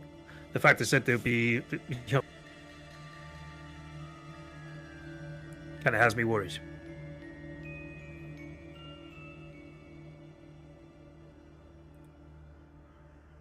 Agree. I mean, yeah, if they're sitting on the main paths, which would make the most sense, we could probably head up some different little routes. But I mean, if they're dryads and whatever that is, then wouldn't they know about it too? I would say also that you are very aware that there are no animals making very surrounding ambience. There seems to be nothing that might be alive that you would recognize as plain. No birds, no animals, no deer, no cawing from birds above. It's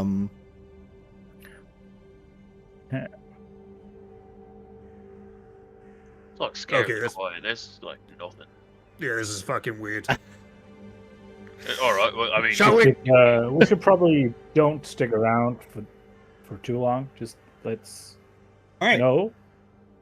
Ahead, a patch of earth pulses. What should be moss is instead slick pink membrane that seems to stretch over stone, and it seems to twitch as you approach. Something beneath is trying to breathe.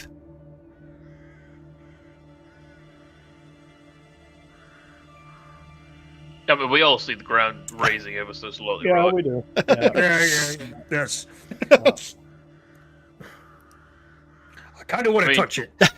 So Oh, that was Valerie my just thought. kind of like pulls her little belt up that's holding her little robe closed, pulls her little socks up and starts, okay, let's go, and just starts marching forward. It ain't gonna get better. And then behind Valerie, 3 dudes are just Going the other way. slowly reaching a finger towards the. Oh yeah. Yeah, You no. mom. I feel like Grom and Ernie, like Ernie said that he kind of wanted to touch it. Grom was already on that thought process. He's like, Yeah. So so he's like, Who's poking it? He's gonna go. Grom, Who's poking? Rob's already going Who? for it. Who? I need to know I think specifically. Ernie's gonna poke it. Okay, so we got three Yeah, pokes. We got 3 pokes, and the only sensible person is not. Okay. And Valerie, you can hear her mumbling, "It's a pretty spring day. It's a pretty spring day. The birds are chirping. The squirrels are running in the floor." And that's what I'm doing. Roll a Not wisdom. even looking at them. Roll a wisdom. Saving throw as you poke this earth pimple. And the best bet is I get to roll at disadvantage. Earth. Wisdom saving throw. Hooray. Oh, Nice. Wait, hold on. It could be worse. good. Okay. Same. 2 11s. All right, one more. Come on. Come Let's on, go, bro. Rob. All right. that's- The wisdom save. Yeah. One of Yep. us. One of us. Am I also rolling with? No, okay, Yes, I'm you're fucking all poking it. I was talking about with. Oh the my second- God. Wow! All 3 of you with 11? What are the odds? Fuck What are me. the odds? All right. It's like 1 in. Yeah. Dr. Pimple Popper. Yo, what are the odds?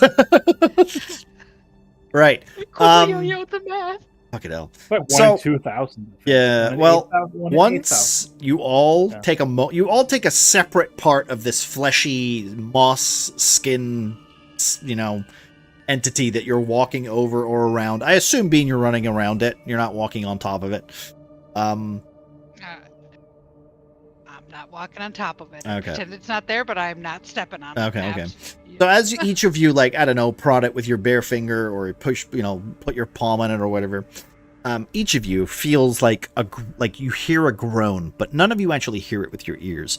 You almost feel like the vibration itself bouncing on your eardrums as something quivers and whines in the back of your head, almost as if it's psychically kind of connecting you to whatever this entity is, but all you feel is grief. That's disappointing. It's just depressed. Suffering and grief. Evil mount. Back away. Back away. See, I was right. 1 in 8,000. I got math. Okay. Yeah. Right. Not doing that again. It's a very depressing dirt mound. I guess we're just gonna. Yeah. Ernie kind of like does the fast running to catch up with Val, like nothing happened. Okay, yeah. I didn't touch it. Yeah. Yeah. Come on, Ron. Okay. You end up I following guess we're not popping the dirt pimple. the road up. I mean, there was no pumping. There was no pressure. It wasn't even the same as you pushing it and then, it was more of just like hearing echoing voices kind of just almost kind of like flooding your brain. I feel like this campaign's normal at this point. This is fine. This is fine. The mountain village comes into view, or at least what's left of it. Houses sag inwards, their walls bulging like swollen flesh. Doors pulse faintly as if breathing. The windows weep with a thin, milky fluid that freezes on the glass. The entire settlement feels digested. I mean, this is how I'll remember it, but I mean, I was just about to ask if this. I assume moist. I assume this isn't the norm. no, definitely not. What type of fucking villages do you see that are like this? I don't go in the mountains much. Are you more of like an under the mountain kind of guy? Like, is that your? No, it's dark under the mountain. More like go around the mountain. Well, anyway, this isn't how I remember it.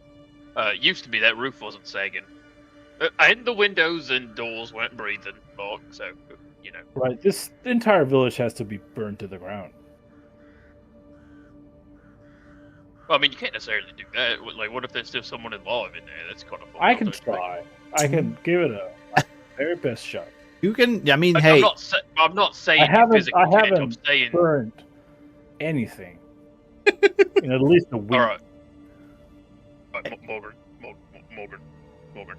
I'm not saying that you physically can't. I'm saying that maybe you you shouldn't for at least 5 to 10 minutes while we see if there's anyone still alive inside one of the houses. Because The problem that isn't would be the burning people someone to death. maybe being alive inside. The problem Well, I mean, is the houses are very much alive. Okay, well, it depends on your definition of alive, because technically, I'm still alive. Kind of. Well, I mean, See? For What, now. you gonna burn me? Wait a minute. I mean, I did. Yeah. What? That was yeah. If you turn all gooey, scary, undead-like on us, yeah, I'm gonna burn you to the ground. Grom's gonna like look down at some of his like injuries that aren't healing properly and like. Hold on. I mean, okay. So you have. And then Barry activates Blade Sword behind me. You won't do anything. No, like I was that. sorry. I didn't think that would do something. I was checking my character sheet against my notes, and I thought I had cleared things No that I worries. didn't clear, but then Yeah, I I'm not realized that gonna- I did because we had battle after the short rest that I recovered things. So sorry. I'm not gonna burn you just because we don't cure you. I'm gonna burn you if you turn like, I'm gonna drink you. I don't know. I'm gonna film your windows. Blah blah blah blah. I was trying not to go that way. I'm playing the thug of blood. You know what? I feel like this is very discriminatory, and I'm not a very big fan of this conversation. Fine. At the moment. Okay. I don't care what kind of undead you turn into. I'm gonna. Don't hurt our friends, okay? I was never planning to. I was just No. trying to tell you not to burn down. It's called The a village. a backup plan. This is not consent. I'm not consenting to you burning me alive. No, I wasn't asking for consent. that's even worse. Why won't you let me burn you? Anyways, And All this is the point that Morgan always walked in front of the party instead of behind the party. Yeah, no, Grom is gonna like fucking pick up Morgan and put him on the front of the path and be like, you know what? Keep your hands pointing that way. damn, that's the way of the house. And then a tiny flame like puffs up what? inside his palm. That's not, hold on. That's not what I meant. That's not what I meant. Just point me at him. All right. Anyway, Grom is gonna. Of course, we're going to back see in if there's anyone alive. Let's investigate the city, the village, see if anyone's alive. And then we Yeah, can burn Grom's it to the gonna- ground, and then we can leave. Grom's gonna walk in front of Morgan and go check out the nearest house. Okay. Well, there's a couple houses. So, I mean, do you guys want to split up, or are you all going to check like each house individually? it sounds like a terrible idea. I mean, it's you That's the know. voice in my head. Do we Uh, need to check this village? I mean, this isn't where the center of it is it? I mean, no, it's not the center of it, but it's along the way because it like me and Ernie kind of. I mean, it won't take a minute, right? I mean, it depends on how long you want to spend there, but you can walk through it and give it a once over. You don't have to go, turn up every rock, right? Should we call out? Ooh, a good question. I mean, Hmm. I I don't don't think think. it's a good idea. I think that's a bad idea. Is anyone there? No. Okay. Hello. Nobody answer that man. He might not be him. All right. Well, give me a roll for who's okay. If who's checking some bullshit, I need you guys to know who's doing what or who's just making their way through to the next point. Grom is going to the closest house at the entrance of the village. Push Okay. up. He is gonna. I'm gonna follow him along and offer him guidance. Okay. Ernie's gonna rather than looking for the houses, he's gonna search the surrounding area for any movement and any nearby trees or Okay. bushes, that sort of thing. Short. Are you doing that near Valerie, or are you Yeah, try to stay close together, enough? just to- Okay. Just all right. Okay. So And meanwhile, I'm casting prestidigitation to turn the fleshy ground into grass, so Um, that I see grass in front of me as I walk. Okay. Oh. I will say that doesn't seem to work. Damn it! I'm like, I'm like, I got my little turn flesh into grass. My magic wand, my saber. And I keep pointing, trying to make it work. Sparks fly out. I will say with your Arcana check that you are aware that planar, like anything that requires like realm hopping or anything like that, is very high level magic.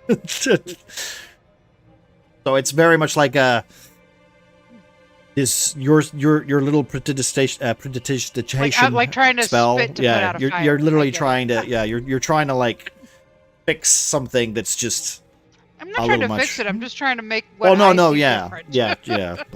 But even that, like it doesn't. It just seems to just kind of like counteract itself. Waste a spell slot and burn, like use Greater Illusion. Yeah, There you go. Greater Illusion. Yeah, that'll work. I cast invisibility on the. I cast invisibility on the planar tear so that it disappears. Technically, not a person. It's not a target. Good try though, Bean. Good try. Anyway, So what do you want, Grom? So go ahead, Bean. Yeah, go for it. Yeah, with Ernie, right? And yeah, you can see Val trying to do that because she doesn't want to go into houses. I'm gonna like stay close to Ernie, but like close to the road. Like, is there anybody in there? No. Okay, let's go to the next one. And that's kind of where Val is. Well, tell you what. I would like. Give me a skill check. I'll let you guys pick the skills for what you're actually doing as you're wandering through this town. That could be just stealth. It could be perception. It could be investigation. It could be whatever. I think Grom is going to use perception while searching through the houses, trying to like see if anyone's ducked off hiding in little cubbies or anything of that matter. I'm going with investigation. Okie dokie. To investigate whether anyone are inside the houses. Okay. And I'm being as quiet as I freaking can. So stealth. What the? I just don't want to be seen in the. I just want to get to where we gotta go. The most effective we've been so far is Val hiding. Yep, Val's doing a really good job. All right. Okay. Do you know what? What I will say. The truth is, I'm hiding behind Grom. I'm on Grom's back. Yeah, on Grom's back. Yeah. Ernie. What do we Val win? As you're like just walking through this very familiar town, you remember. I don't know when the last time you were here. It doesn't really matter. But all you remember is that the very atmosphere of this town feels suppressed. Although the entire like walls themselves seem to be breathing and are alive, this town has never felt more dead to you. And unfortunately, as you are like looking around, trying to look for anything that looks alive or sounds like there might be someone there, you check the nearest outhouse.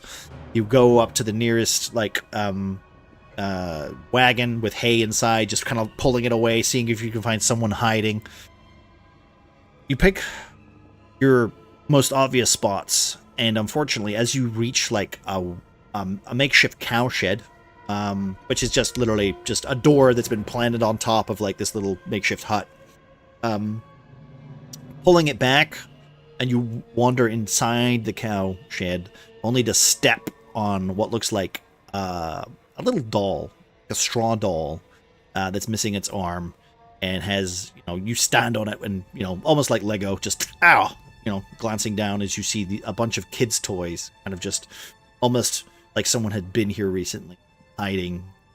And then, unfortunately, you can then see the pink membrane of the very floor itself start to, like, bleed around it, and just form this makeshift kind of mesh. It seems to be just kind of fiddling all the cracks of this entire floor. That's all you have managed to find with your perception check so far. Yeah, nope. I just kind of step back in. Well, I will say, as you kind of wander down, like through the village as quickly as possible, going from spot to spot, almost like stone to stone, trying not to stand on anything, being as stealthy as possible. You manage to shimmy your way across a wall, drop down, get to the end of the road, and this whole area seems so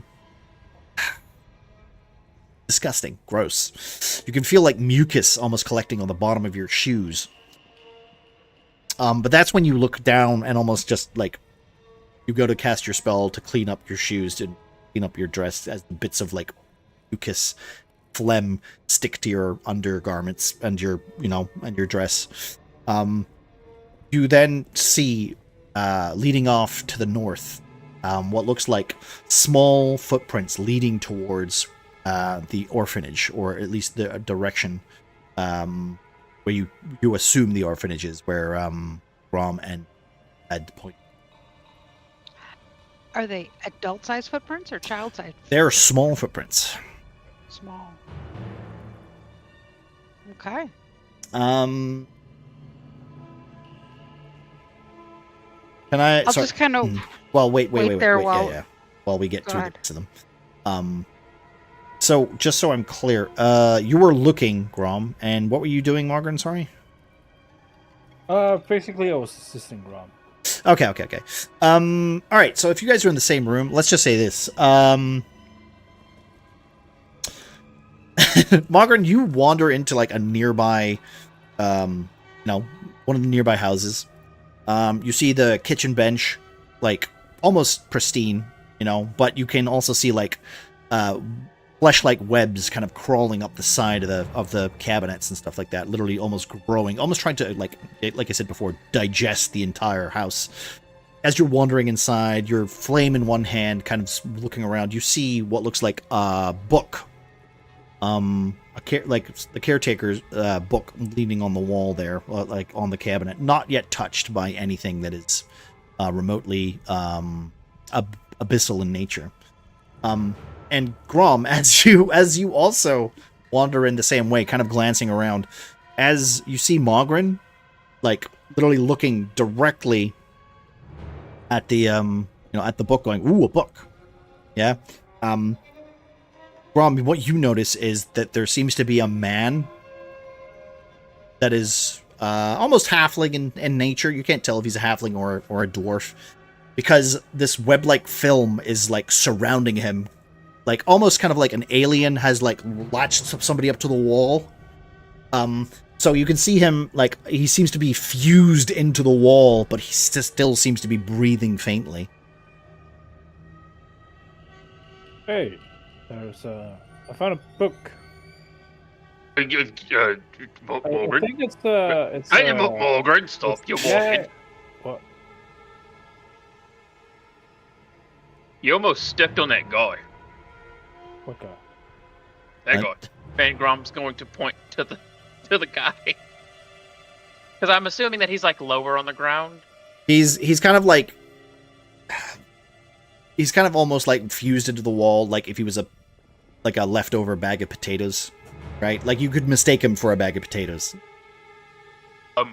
Well, I mean, okay, he's not really on the floor, but I guess if I was walking there, I could have stepped on him.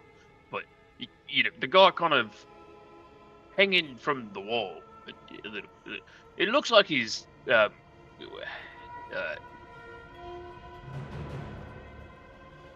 man stuck in a really big spider web, and he's kind of in the middle of being entangled, and right there, so he's right fucking behind you. Do I see it? Yes. You do now. Okay. No, I don't see it, man. Seems like a perfect place to hang out. I mean, my God. I've seen the Alien franchise. I know what's about to happen. We should probably just leave. Oh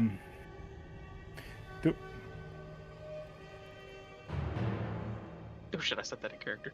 Do we see him breathing? You see the wall breathing. Nope. Nope. Nope. Grab the book and get the fuck out. Grom is gonna like kind of cautiously approach, be like, hey, bud, you still alive there? Breathing and such, yeah. Is this to the wall? This is Grom is talking to the halfling man on Okay. the wall, trying to see if he's still conscious. He doesn't reply. Let's go! Come on, outside! It's a fucking person, Morgan. It's It's gotta leaving. be a fire in 5, 4, 3. Calling your bluff, you wouldn't. 2, Grom is gonna 1. try to I guess cut the man Hovering above burning off hands. the Right wall. I mean, hey, listen. There is a man literally trapped, tied to the wall with web-like film, this almost like tendril-like flesh, holding him in place, constricting him enough that you can think you can see him breathing. It could be the wall breathing, though. Yeah, Grom is gonna use his greatsword to make some careful cuts and Fuck's sake. Dig him out. try to cut the. Yeah, sort Okay. of. He's gonna cut through some of the tendrils. Give me an attack roll. Okie dokie. That could, yes, it's his dad. It's Dr. Hobo's dad, yeah. Oh, no. Oh, Oh, gee. good job, man. Okay. Jumped him right over. Just jump. As you go to make a incision, cut it down, cut this man down. As soon as your greatsword goes into the wall, it goes in almost too smoothly. With that, the psychic screaming in man. your head That's really gets damaging. louder. Oh shit! You can hear anguish, pain, literally not for you, but for whatever you are hurting right now. As if this creature is psychically speaking to you. This realm, the abyssal lair is talking or warning you that you are hurting it. Do you continue? Oh, also, give me a religion check, please, Alpaca. Can I do that while crying? Of course, you make all your religion checks. What the hell? What the fuck? All right, well, you're 10. All you hear is almost a whimper in the back of your skull. Not the voices of these creatures, however, but the voice of your own god, almost feeling the anguish, the sorrow, the pain that this thing is going through, this imposed judgment that you are unfortunately putting on top of it, as if it's connected to something else, something helpless, something that is innocent. Rob, stop. Well, I already got the gist of that. You said that it sounds like warnings and pleading, essentially. Yeah, it's warnings and pleading. Almost like you could just hear them saying, "Stop! Oh, stop!" Just think of any anguishing, squeals of pain and suffering. This is where I would say Alpaca. Sorry. This is also what I would say. Your god is very much against this action. Yeah. Whatever this is, Grom,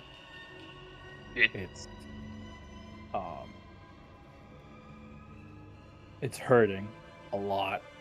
Well, yeah, no, I kind of heard that. That's why I'm... Yeah, you heard it a lot. No, not hurt. I heard it in the back of my head. You did. You're hurting it, so we should.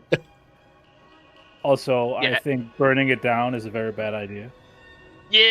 No, I'm agreeing with that one too. Whatever this is, we're gonna have to find the source of this. Yeah.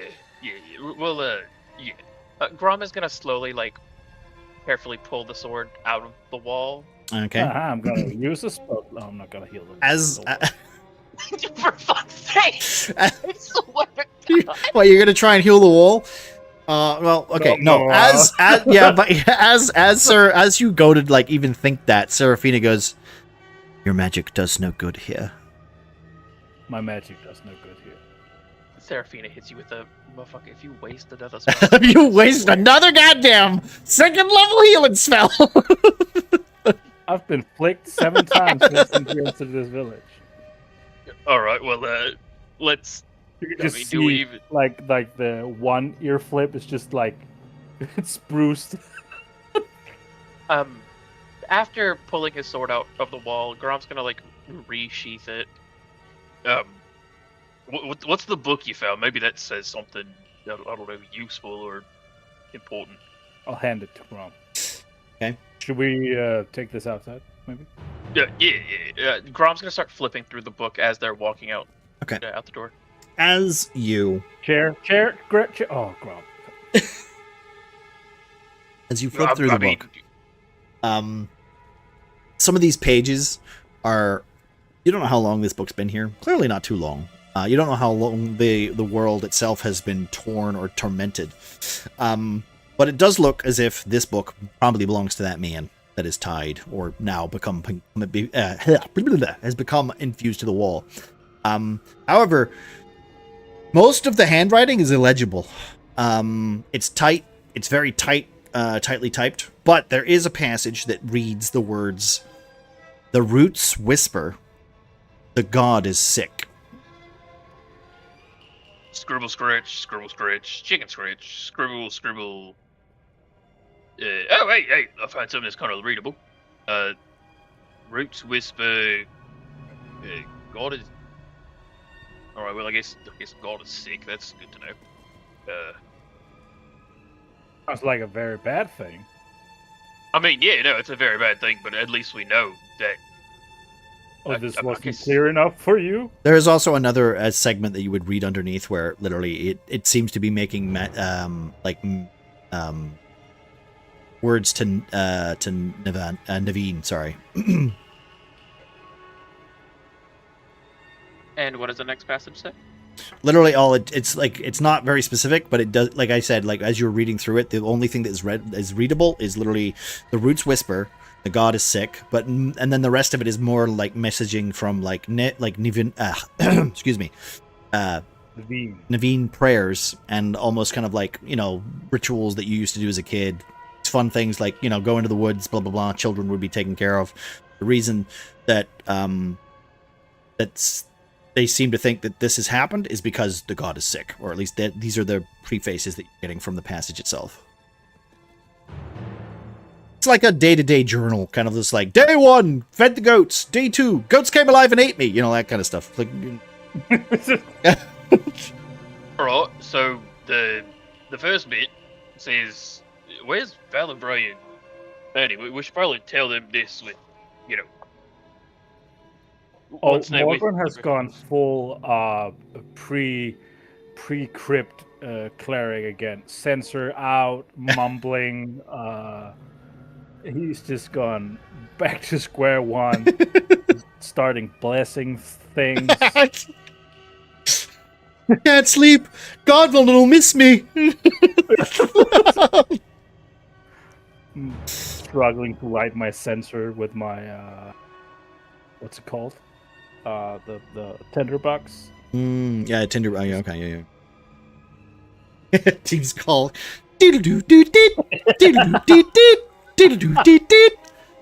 just buffering the whole time. All right. Yeah. Okay. So as you all start to like congregate back at the end of the village where you meet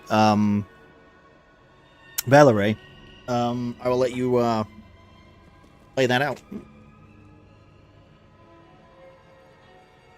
So, we found a funny book.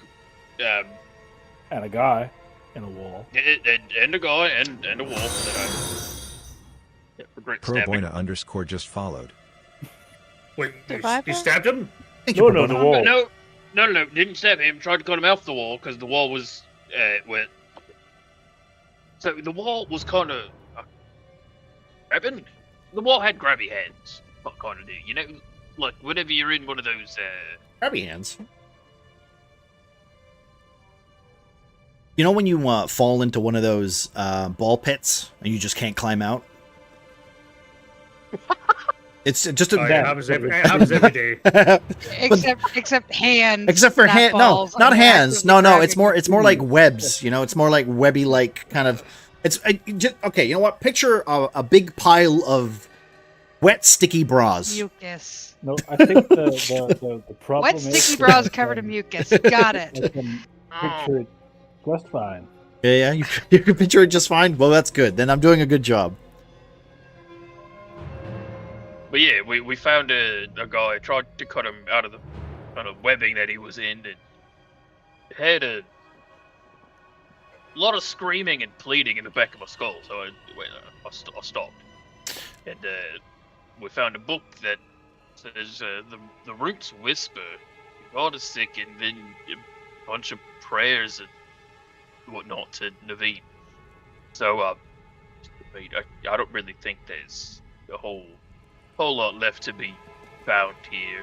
Well, Maybe. I guess that makes sense since we heard that the church is corrupted, right? Well, I mean, yeah, but hold on.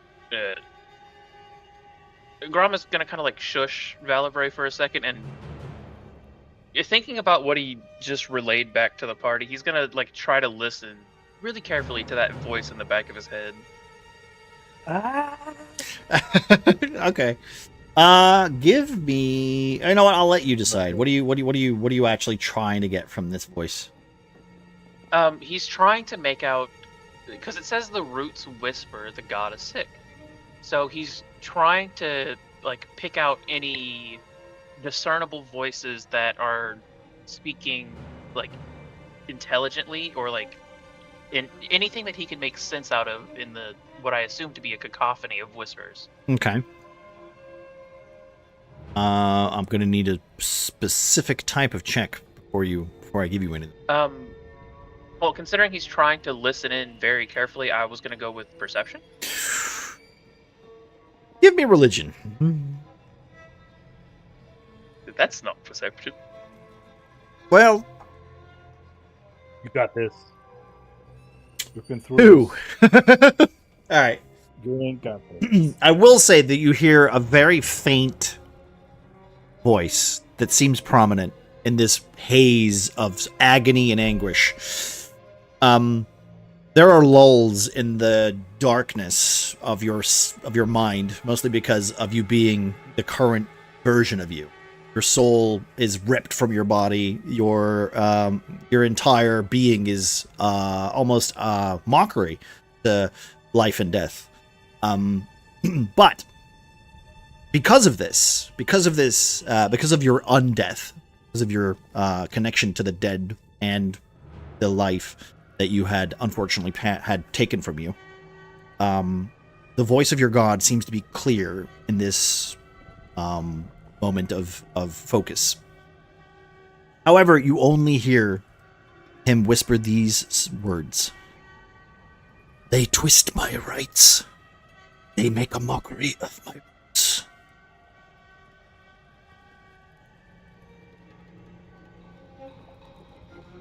They twist his rights and they make a mockery of his root. I don't understand a single fucking thing that means. Ram is saying this out loud, kind of relaying it to the rest of the party.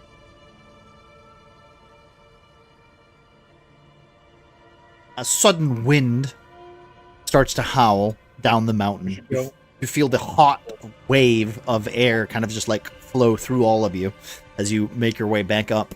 The very layer of snow, or this what is supposedly snow, kind of lifts slowly, and then you see it kind of freezes or suspends in midair for a second, and then turns to like flakes, which then twists like flesh being kind of torn.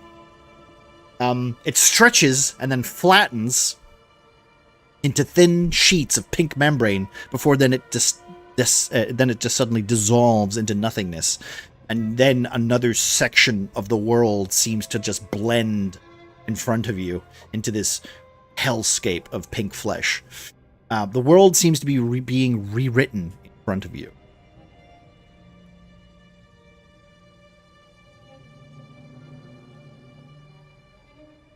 You know, I'm really not a big fan of that.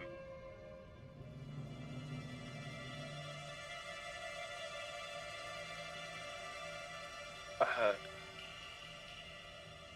think you I cut guess- the guy who's really fucked the world up, man. Well, I mean, I don't really think that it was him who fucked up the world. I think he just kind of got caught up in it. Not gonna lie. Okay. So, moving on. I mean, You're on. But yeah, I would I'd say like to- during this time you are moving forward. Following the footprints Yes. I used. that I pointed out. Yes. Just didn't- Yeah, And- yeah. No, Okay. that sounds like the best course of action is to follow some funny footprints. Okay. Okay. Well, as you start to make your way up the path, as yet again another section seems to turn into this flesh nightmare, that's when you see it. As you reach the top of the step, the orphanage itself sits at the top of the ridge, its wooden frame wrapped in blackened vines. The building pulses faintly, like a heartbeat struggling to beat. The air is thick, the ground is warm, and somewhere deep below you hear a distant scream. So we'll switch to the other map real quickly. I thought for a second you were just going to leave this session. I feel as though I have to point out to everyone that, yet again, this is not how I remember it. Alright? Just so we're clear. This is not the place I grew up in.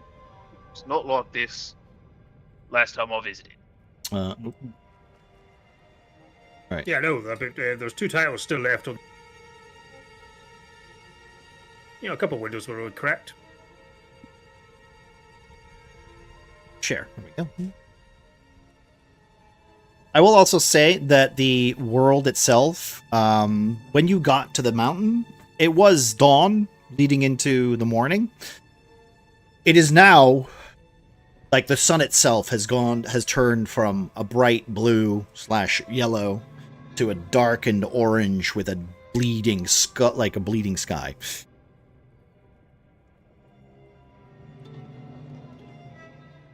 And the map is there in front of you if you wish to see the orphanage in front of you.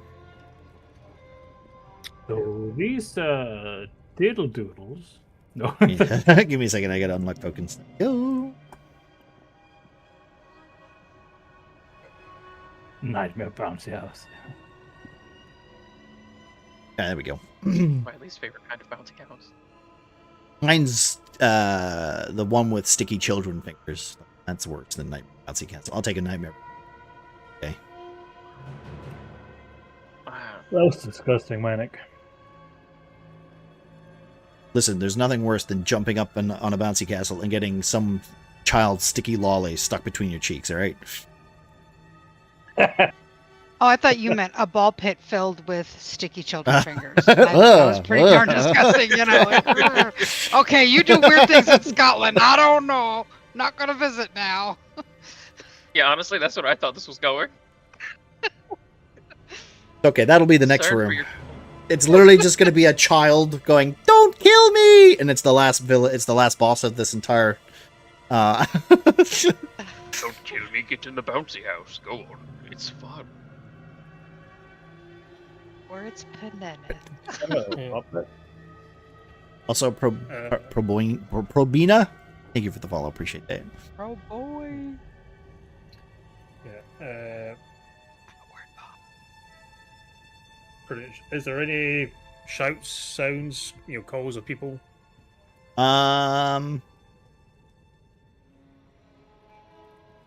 You don't really see anything. You do see like what seems to be almost like a purple-ish kind of light that seems to be like pulsing from the church, from the orphanage.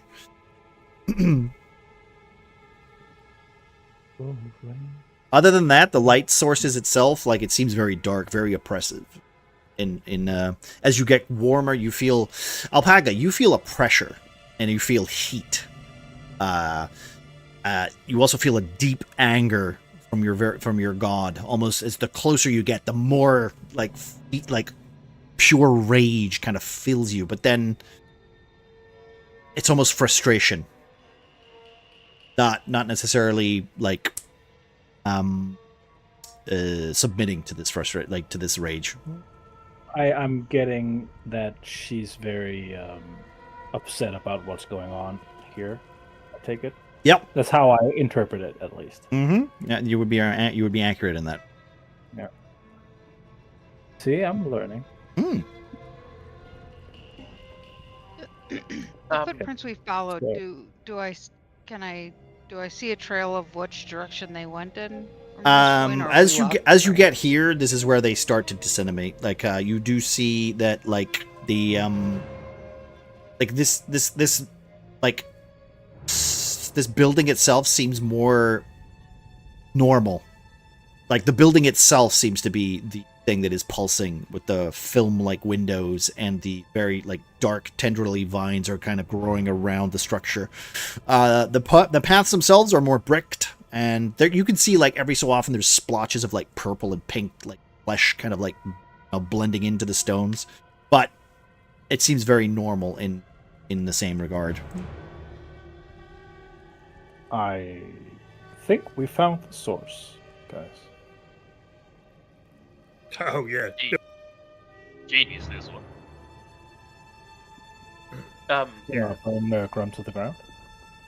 Not going immediately for the door. I think Grom is gonna like walk around the orphanage grounds for a bit, like heading in this direction. Okay. I will say, as you go about doing that, can I get a vague idea of what everybody is doing at this moment while I set some stuff up? Not splitting up. That's what we're doing. We're not splitting up. Grom's intention is to walk around the grounds and essentially make sure that like it's just them outside from what he can tell. Okay. Well, I will say that you do see a couple of figures. Oh shit. That seem to be standing around this what can only be known as a ritual marker.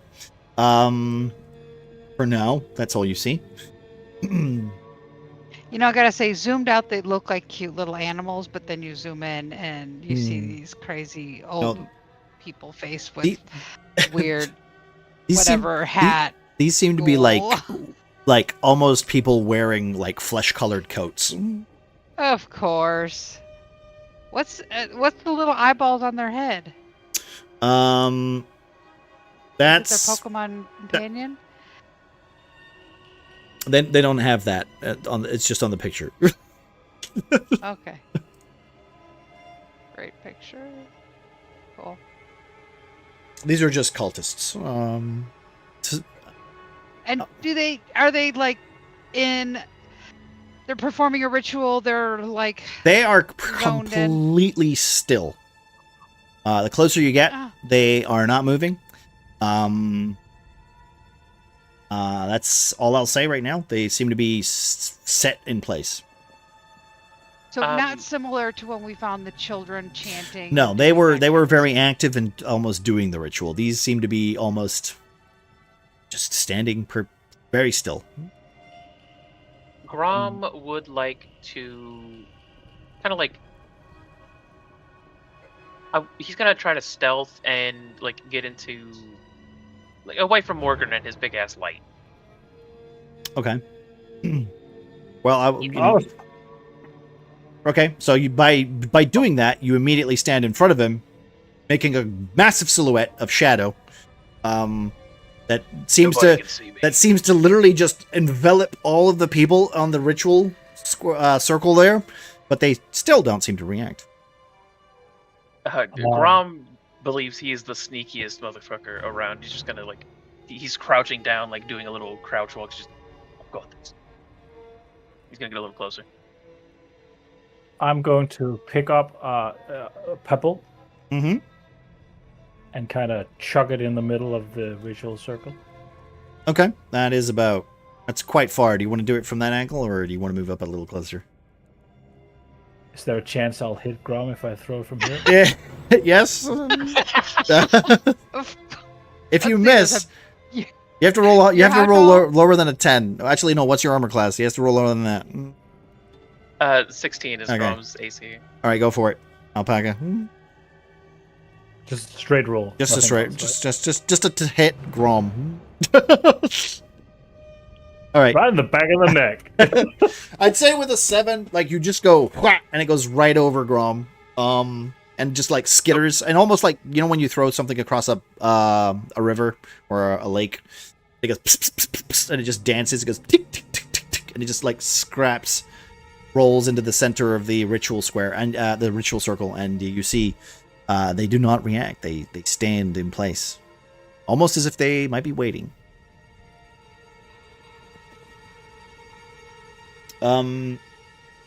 Bean, want to? What are you doing? What am I doing? Moving map. I'm gonna go over.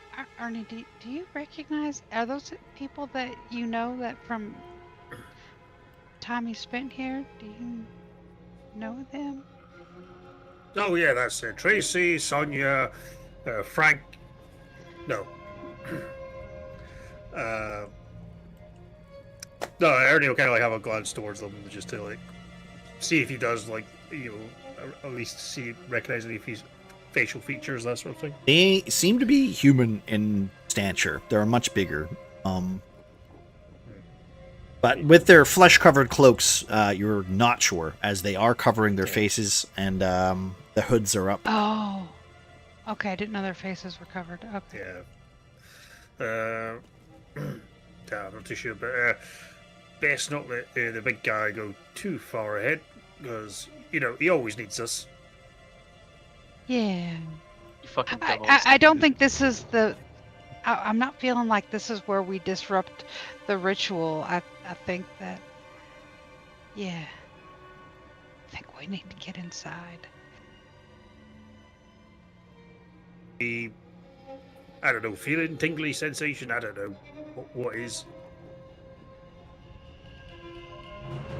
You sensing anything, Val? From those 4 people? Stop, just the whole fucking area. Yes, he like gestures towards I like, mean- purple light and stuff like that. Yes, there is magic. Ooh, around there is evil here. Something wicked this way comes. I mean, give me an Arcana check. Sure. Ooh, 14. Okay. Okay, I will say Funny, I as you sighed because I saw the 7, but I forget that I. yeah, as you Oh. glance over to like where Grom is, you do start to see like the ritual site itself has like antlers. It's like a ring of antlers that lies arranged in a perfect circle, and their tips are pointing inwards. Bones seem to be cracked, and they're blackened, and it's almost like they're kind of like generating a heat, as you can see like steam kind of coming off each one of the antlers. With that, you're not familiar with Nevan too much, but I will say that it does kind of remind you of some sort of protective ward. But for some reason, it's now inverted. Also, we've got a raid here. So, hello, everybody. So what? Hello. Thank you for the raid, guys. It's good to see you. Thank you very much, everybody. We're doing some D&D All the skilled today. people are here. We could use some skilled people. Oh, here. well, I mean, hey, Sometimes skills I good. could use more skills. I could use skills. How we doing? Shoutouts aren't working today, but hey, I'll give you a shout out anyway. Guys, if you're not already, please go check out Somewhat Skilled. They've been playing some Baldur's Gate. Oh, just in time. Perfect. That's literally what we're doing today. Oh. Doing our own homebrew campaign right now. So thank you very much, everybody. Wicked Potato, thank you for the follow. Wicked Potato just followed. It's very fitting. It's very fitting. I hope you're enjoying your playthrough, by the way. Right now, we're trying to find our way into a gross, flesh-covered, filmy windowed orphanage. And So- we've not yet tried the door. And you haven't tried the door yet. That's true. They haven't tried the door yet. So very much like in Keen 2, Borderless Grade 3. So inside this circle, right? You said along the circle are the Inside, so basically the antlers. circle itself is like it's like the circle itself is made of antlers, and they're pointing inward. right. And in the center of the circle, is there anything there? Currently, no. A single pebble. I would say that like from your Right, your yeah, technically I guess a single pebble would be inside, yeah. Safe pebble. I would say from your check, from your Arcana check, you would notice that the protective ward itself is being inverted. So it is being almost used offensively rather than defensively. Also, somewhat scaled. If you need to get away, please feel free to go and look after yourself, do your post-stream stuff. I appreciate the raid. Also, thank you, Wicked. I definitely will. I truly believe, as much as I would like to disrupt the rituals and poke them, I think we should just I think we should beeline it to the source of the issue. My thought process. I have never is- been this determined in my entire life. Also, I have a god yelling at me. So, Grom's thought process is that the rites and rituals have already been reversed. If we can reverse them before going down, it might make things easier.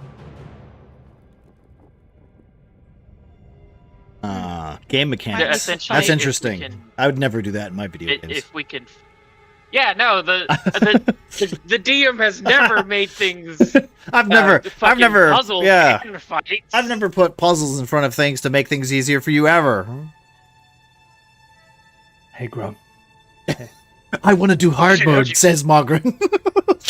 How did you Well, find there's me? I- four I of was us, being and there's so four of stealthy. them. I noticed They're you not were moving. outside of my We get a light stealth range. back bonus. You noticed me outside the light's range. All right. Good point. Good point. I thought you needed some light, so you can Alright. see where you're sneaking. Here, I'll Yeah. Yeah, but I don't want to step on any branches. Come on. Fireball! Wait. I mean, what are that's- they doing? As you're getting closer, they're just standing there as if on standby. They're not reacting. Grom's gonna like come up out of his like forced crouch where he thought he was being super sneaky. He's just They just don't do Well, anything. as soon as you get close enough, you look over and you don't even see them. In fact, when you look underneath one of their hoods, you see the flesh of this this flesh like colored like robe that is literally kind of like wedged and like kind of in think of the man that was like part wall. Like this flesh is almost like kind of clawing into his flesh himself, and it's literally like just kind of like pulling at his skin. And then you'll notice that his jaw is also like ripped open as if it's being held open, and you can see his face and cheeks and his eyes are hollow, as also web-like kind of tendrils seem to be like clawing into him, and he's just standing there as if he's like a flesh golem. Oh, he's not having a good time, gang. I appreciate that somewhat. Thank you very much, Ken. Okay, as someone adept in ritualistic circles, Adept Would or I- adept? I said what I said. I've Right, been fair. adapted. Someone who's been studying ritual circles, would I know if it's possible for us to reverse it? To reverse the ritual itself? Yeah, or inverse the magic circle. So Give it me goes the right way again. Give me a religion check. I'm great. As Morgren is looking at the ritual circle, Grom is going to open up the book that they found and try to find. He's trying to find like the symbol that is on the ground. Oh, in it's the not in book. there. Yeah, it's not in Damn there. it! It's not in there. That's a journal. it's just a journal. It's just some guy's journal. Oh, it's not a spell book Oh, or anything. okay. I know I Well, should have. you had mentioned that it Mm. talked about rights and Yeah. no, that's fair. That's fair. But there's nothing really like as in depth to like ritual sites or ritual. I would have mentioned if it had that. It's more like some guy literally just describing, like the echoes of a madman kind of deal. Well, are there any descriptions that sort of match the ritual circle? I would say no. Just to simplify things. Okay.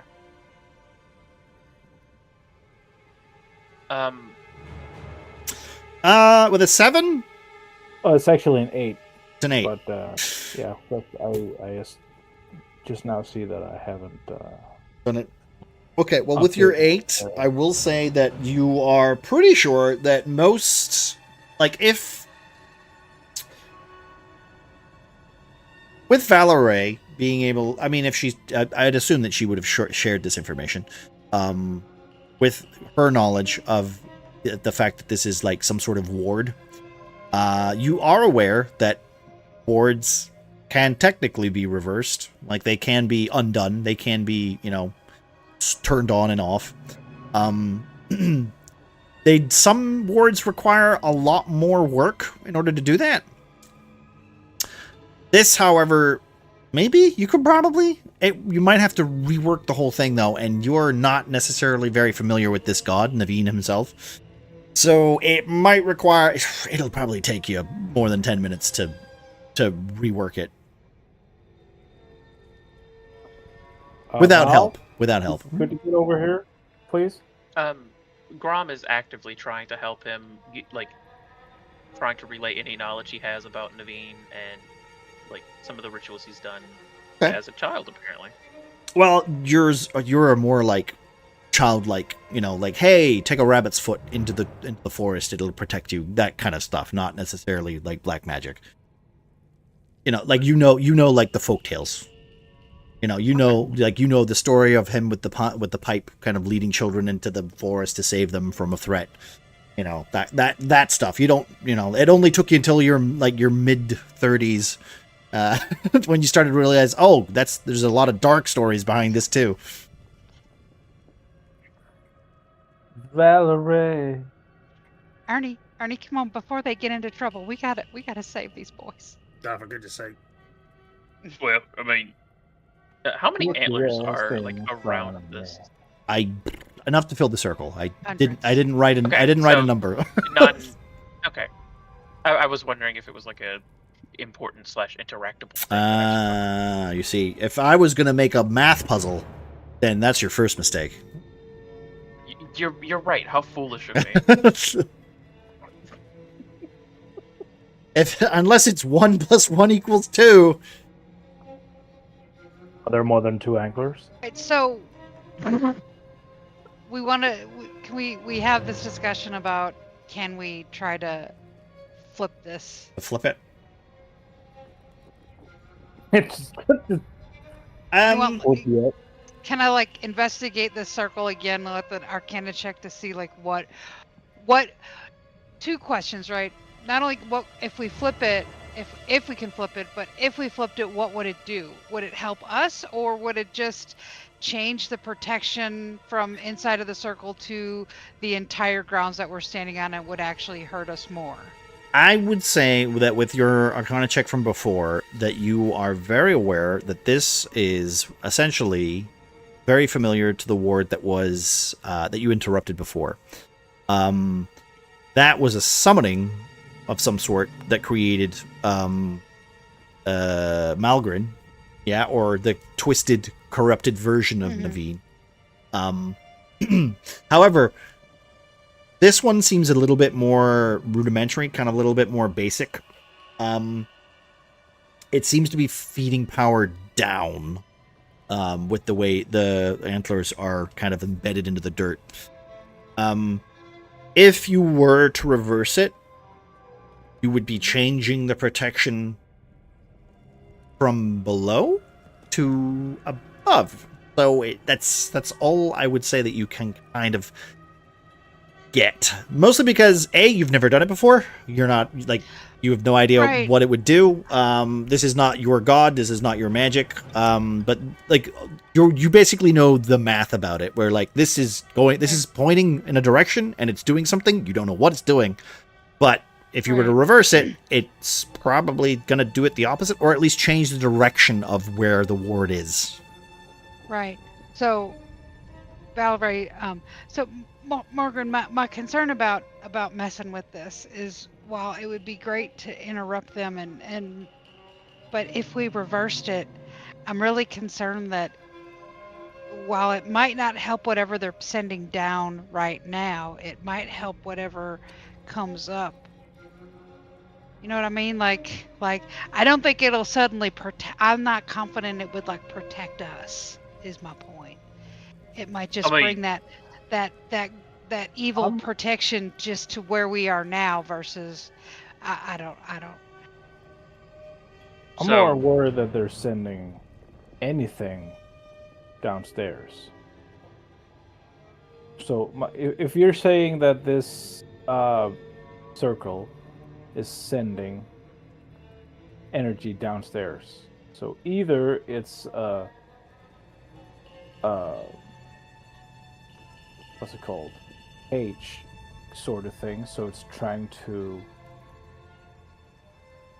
trap something from underneath, or it's empowering something underneath. Yeah, I tell you what, give me a religion and give me an arcana check, Bean. So religion check from Alpaca and another arcana check from you. Outside. Ooh. Yeah, you can't. Let's just kick the antlers. You can't prove it, Bean. You can't prove it.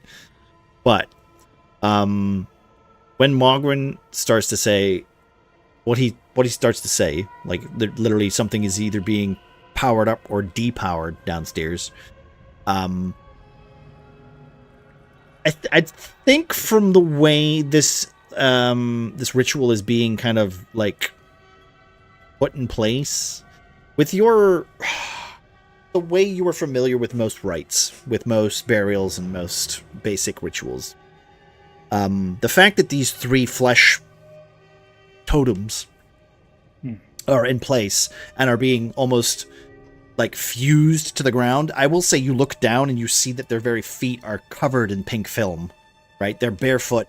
It seems like the creatures, the very surrounding walls, or not surrounding walls, the surrounding earth is literally kind of like embedding itself, swallowing them, and then kind of like crawling up their bodies, almost trying to pull them into the earth. As you can see, like they're like slightly an inch, kind of they're just leading into it. Are they like an elevator shaft?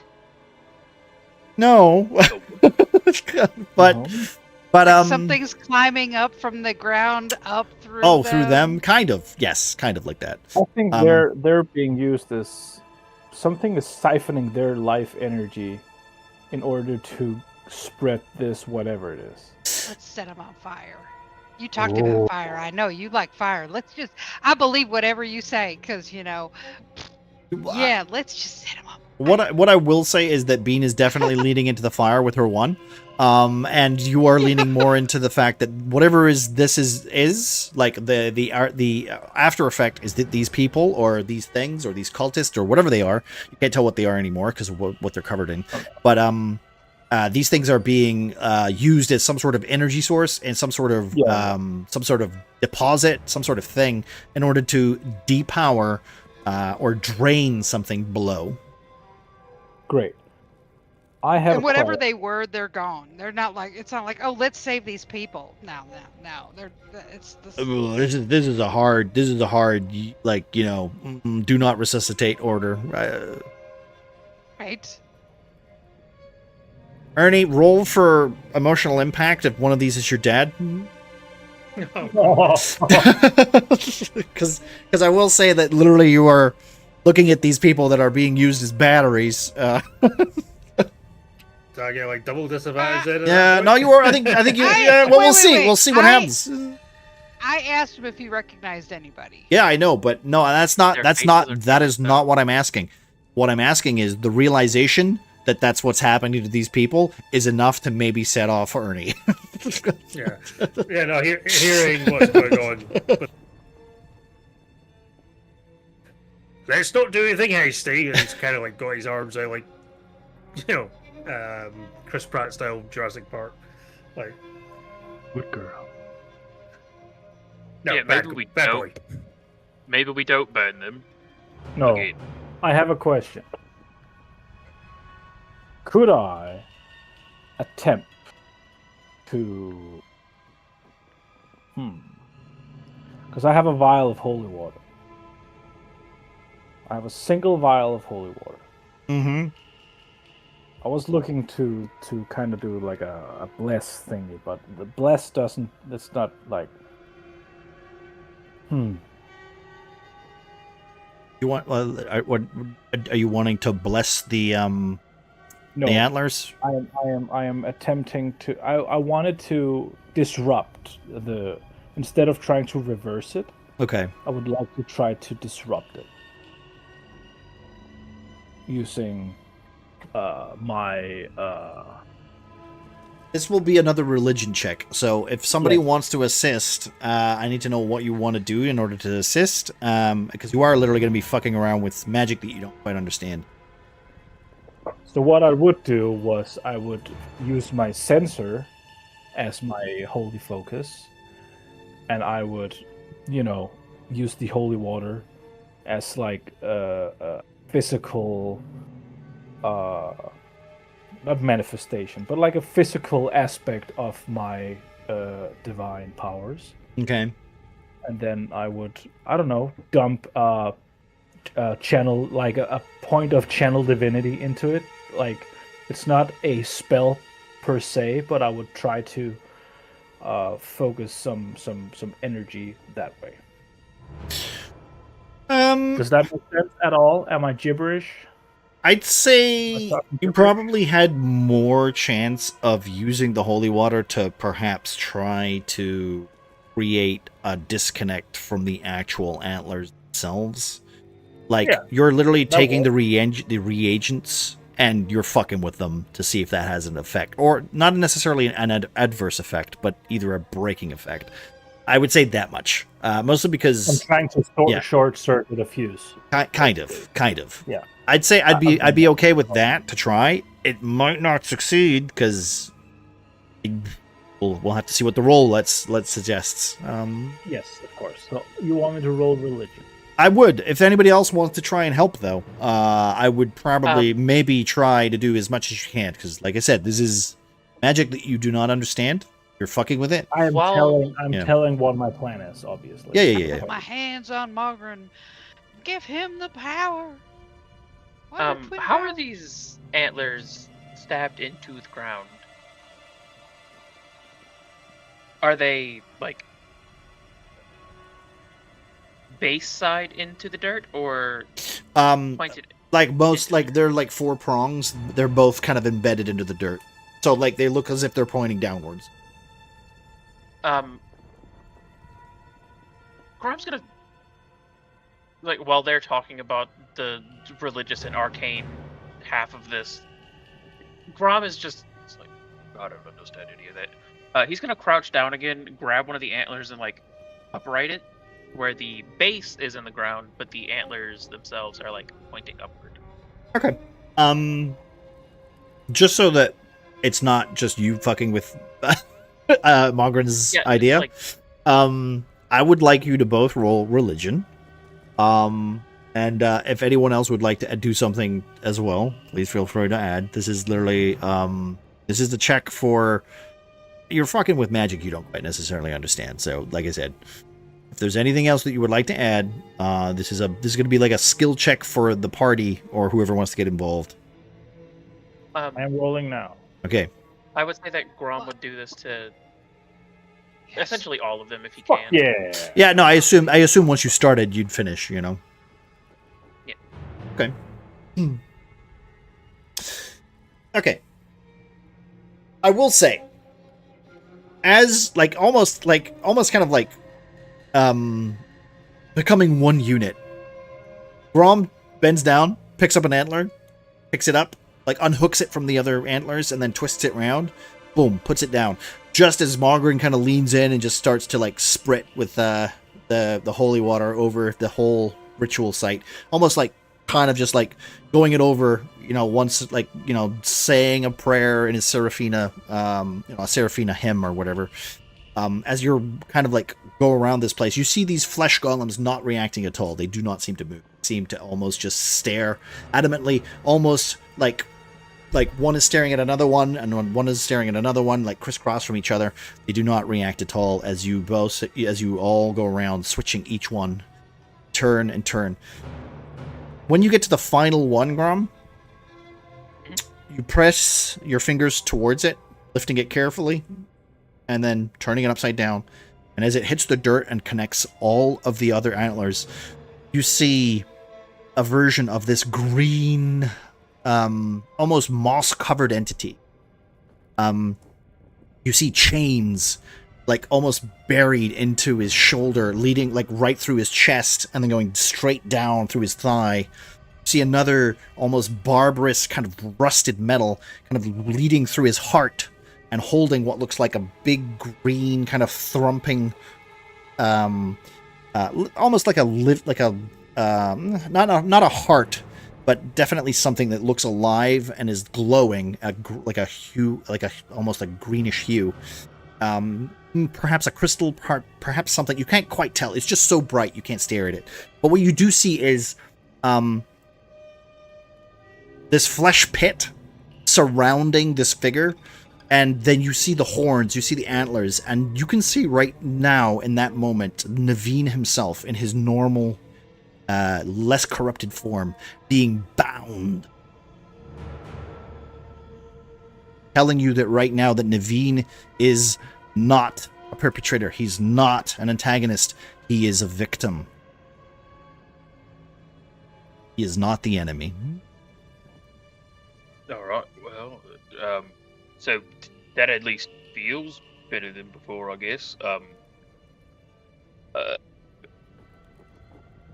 Can Grom reach for that, like, green glowy? No, this is all like a flash in your eyes. It's not. Oh. It's like a after image of like you completing that ritual, and you just had a direct connection to what it was doing. All right. So I think the ritual that we just interrupted was being used to bind Nevan, forcing him to corrupting him, I guess. Okay, well that's good. So We should I'm see thinking if there's that more. Then this was good. yeah, good job. Yeah. And Short rest. Grom's gonna Sure. Grom's gonna high five Morgan. Yeah. Yeah. An hour has passed. I have no idea what I was doing, by the way. You did good, man. Um, Should we? Brom's search for OCD more? saves the day. Not my. Not anything religion based. I just wasted a fucking. Just OC. wild- Just OC. No, I will admit, like you literally doing the actual ritual was what had the effect. The problem is that you weren't really touching anything. You were just spreading water everywhere. If you touched it too, you would have also had the flashback. I'm gonna touch anything from now on. It's a germaphobe. all right. So Mogren's germophobia saves the day. all right. So do we Another want to circle around the germaphobe, back I of the just church or the prefer front not of the to church? touch anything. Makes sense. Yeah, let's where from where we came in Yeah. on the grounds, where would Grom? Where's the Yeah. where's the entrance? The entrance is I north. mean, the entrance of where is you in the came front in. of the church, but like back the way we came, and Grom's gonna point Okay, that way. 'Cause So if we're going that way, either way, should we check this part first behind the church before, or behind the orphanage? yeah, we before should we go to probably the check front? that direction. Dun dun. Yeah, that looks. Yeah, that looks like another one. Well, This one has more of a pink film, like, in the center mass of it.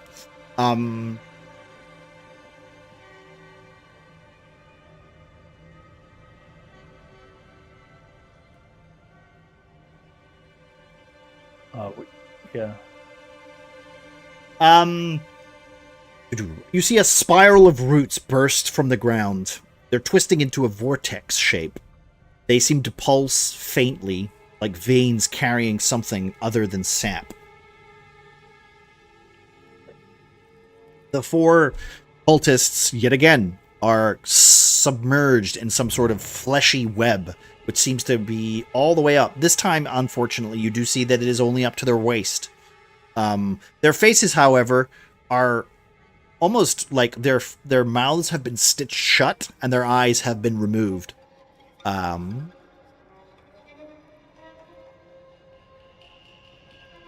that's very unpleasant. Hey, listen, I just say the thing, all right? You could... I keep it vague on purpose. I keep descriptions vague on purpose because of people like you, Drilla. You create the horror for yourself, you know?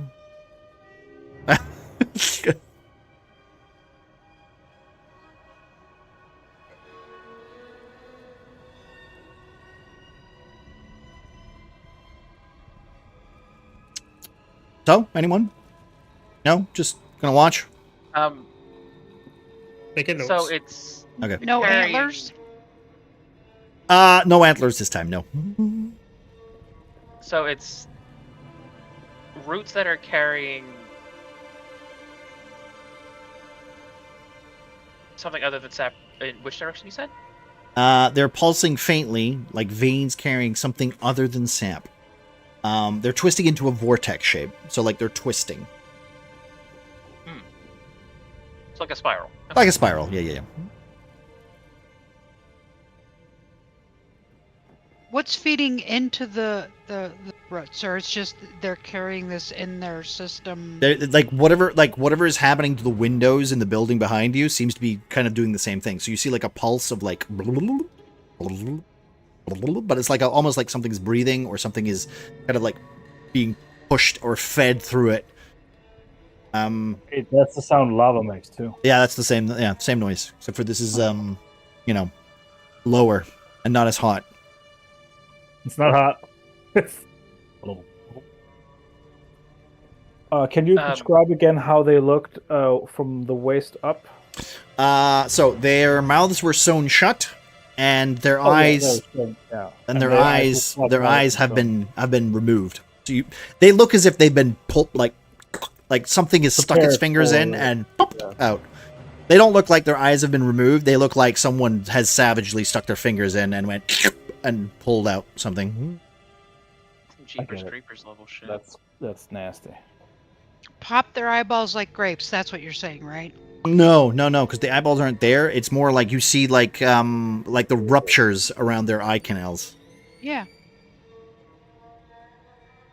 Well, Love it. should we? I'm out of water. He's moved on to the hard liquor. I'm not out of fire though. I mean, I don't necessarily think that we should burn them just yet. No, not That them. doesn't seem like it. Just the circle. I mean, they're kind of stuck in the circle. Don't you think that would Lateral. not really help them that much, you know? You could give me a nature or an arcana check. I will allow you to pick which one. Oh, great! They're both -1. Also, do what- nature? I may. I'll do nature because 2. Oh, cool. Yeah, it's good. I mean, Anyone else want to have a go at it? Yeah, no, Grom is yeah. pretty close. He's investigating. is- He's also gonna. This happens everywhere. This is totally normal. Yeah. See, this is why I don't go outside in the dark. Oh, good. Oh, wow. Right? This is why I don't go outside in the dark. You know, I'm just So- saying, I don't think these are roots. I don't think this is. I'm gonna disrupt the ritual now. You're going to disrupt Val, it? hold on. Wait. Hold on. Valley, you got any opinions? get your brain in here, Connolly. Not. Please, for the love No, of God, don't save place it. your eyes. Save it, Bean.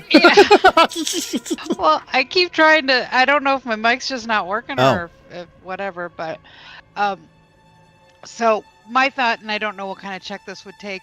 Mhm. Plus, looking around what we have, right? If there's some kind of bad source in these roots, could we replace it?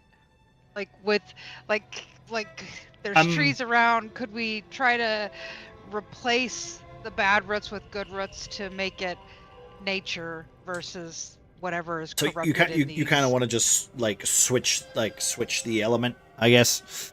Yeah. Or feed, right? Because Feed I it mean, something. nobody's got sap on them, so You know what? But, yeah, give me a check. Yeah, I'll let you decide which you think would be appropriate.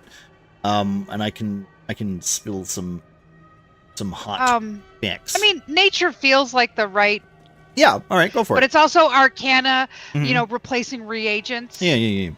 Whatever you feel Like is we did with comfortable.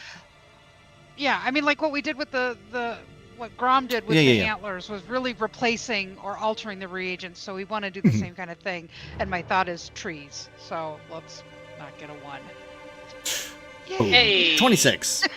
As you see Grom and Mogren literally start to talk about nature, I don't know. They seem to kind of waffle each other and like they have an argument with themselves about what they think nature represents or something. You're kind of glancing over this ritual site. You notice immediately that it's different. You notice that it's not channeling or sending something down below, but in fact doing quite the opposite. This sap or this energy or whatever this thing that is being sucked out of the earth or whatever is down below, which you now know as Nevan, being sealed. This ritual site seems to be a key factor, or like one of the key points that kind of tells you that this is almost like a lock, and it requires a very specific component to enter or to unlock it. A lock, like there's more symbols around, and this is the final one. Maybe. I will say, you kind of already know that, but yes. Let's say, for simplification, that this is almost like a key, like a locked door, right? Like a locked symbol, that requires a very specific reagent in order to open, or in order to disable. So you're not necessarily wrong with trying to change the element or change the flow, but this requires a very specific reagent. And you know what? I'll even say with your 26. Yeah, I'll even say it with a 26. You know it requires a sacrifice. A human sacrifice. Yes. Well, there are no humans here. We're safe. We're so lucky. Would I know that we can break it? Can we break this lock? If the only way to break it would be to give it what it wants. If you break it in any other way, it could have ramifications that you are not even aware of. I mean, Okay, let's go back and get the maybe we halfling should from come back to the this one. house, and then we can. No, I'm kidding. We I'm should kidding. check the other circles. Yes. Yeah, let's check the other one and maybe we can figure something out from there. I will also say, Well, and maybe if Sorry. we break the other circles, this lock suddenly doesn't become important because the other circles that this lock might depend on might get weakened. Maybe. Yeah, like changing the magical circuitry to where it goes out instead of in. Or something like that. I will That's also not say, magical, Valerie, I will also say that you know that this was done intentionally. Just because of the way the ritual is. It's a one shot. It's literally made to be broken. So almost like whoever made this, they made it to fuck with whoever wants to fuck with it. Wait, are you saying it's a distraction? No. I'm saying that they know, like they made it so that if you wanted to get into whatever this seals, they're making you make a difficult choice.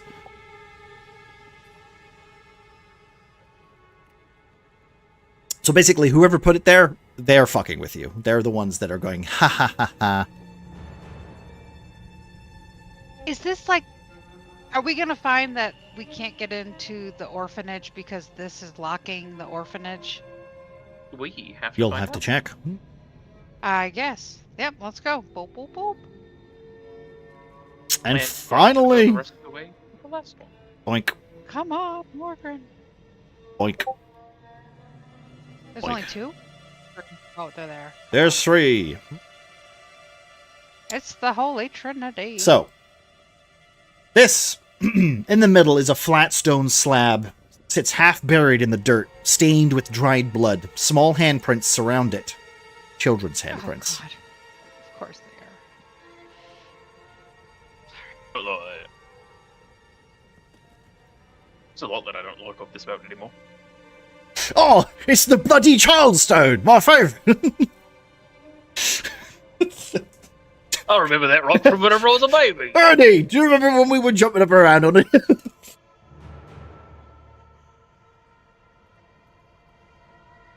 This wasn't here when you were a kid.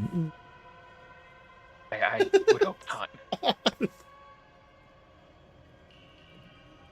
There used to be a teeter-totter here. Is Nah. there anything on or around the center stone? No. Just the 3 cultists. Yet again, these ones are like almost like sunk down to their knees, as if the flesh itself has been pulling them, like almost kind of like when you put like elastic bands on like something and it just keeps compressing and compressing and getting tighter and tighter. Like the tight muscles just seem to be like there's no elasticity to them. They're just being buried and held tight into the ground, almost giving you like images of Malgrin, the creature that was literally held by its own muscles and chains, tightened in, its face covered, and its eyes literally were the only thing that you could see. Almost as if this was the process in order to create these flesh-like golems that were sent out into the world.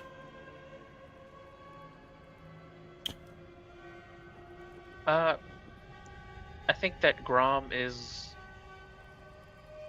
I think we're gonna start off with a religion check, like trying to see if there's... He's not the cleric, or he's not the the big brain sorceress, but You know, he is, or sorry, wizard, not a sorcerer. But like, if there are any symbols on any, like, on the stone that he might recognize, or anything of the such. go for it. 11. This, I'll say with your 11, you do feel that this is literally Nevan kind of a voice breaking into the back of your skull, kind of bringing to the forefront of your consciousness. You hear the words whispered once more time. They are messing with my rights. They're bending my rights. This is not something that Nevan would ever put his words to, never put his blessing to, or his gospel to. They have turned the god of nature, this god of protecting children, into something terrifying, something that he has never wished for. You can almost hear the screams of him in your own head as you look at the stone itself. You being his eyes in this moment, just he can only imagine how much pain, how much suffering has gone through just looking at that stone and the dried blood that is clinging to it. Magrin. Yes. Seraphina is also quite upset. So much that your Okay, chest, Parents are yelling. your chest is burning. Almost, you're feeling this vengeful hate for whatever has done this. There is it's kind of met with like a cold embrace though, because you know that there's, as much as she wishes that you could set fire to this place, it would only hurt what lies below. It would only injure more innocents. Have like flickering flames, like they puff up and die out and they puff up. So like an internal struggle, but it's not my struggle. Does that make sense? Yeah. What if Yeah. what if we were to destroy the stone, Morgan Deep? I would say, mean- I don't think it's more what the stone represents. It's not a magic stone. It's just where it happened. You know. Well, the thought behind that You was want us to break the stone? so the thought process behind breaking the stone isn't that the stone is the source of the magic. It's the stone is a symbol, and while it is intact, that symbol holds more meaning than it would if it was shattered. Because I literally have mason's tools in my bag. What? Do a smiley face in it? No, break it. I was thinking more along the lines of like shattering the thing. Or You think that's So- what masons do? They just carve smiley faces in stone all day? actually, what symbols are in the stone? Like, are they? It's none. It's just a dried blood that is coating it. And there are like Okay. maybe makeshift little loops for rope. I should have Okay. saved my holy water for this. So are you saying that it's not so much the stone that's important, but the sacrifice that was made on it with the blood and Yeah. Yeah. yeah, if only we had some holy water to cleanse that blood off. We could pee on it. That's It's when the not a- party all gathered round and started peeing on the child death no, rock. No, wait, no, it's not a jellyfish. Well, whenever you put it that way, it seems horrible. You know, you get stung by a jellyfish, you pee on it. I mean, come on, it's I don't think this is a jellyfish. Okay, Um, let's fix whatever's going on, and then we can deal with the sacrifice. I will later. say Wait, that wait. this stone specifically doesn't look as if it's a ritual. It just looks as if this is where a sacrifice. This is where, if you were going to do a sacrifice, this is where you would do Well, I wouldn't. So it. yeah, I don't and think then any of our take the thing characters you would sacrificed go over for to that. the I think we can bless or cleanse the area later, but for now I think we need to move on.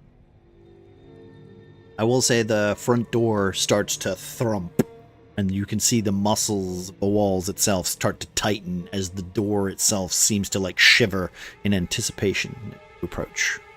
I'm gonna go behind this wall and check for loot. No. You find a holy water Could bottle. take it. Oh, shit.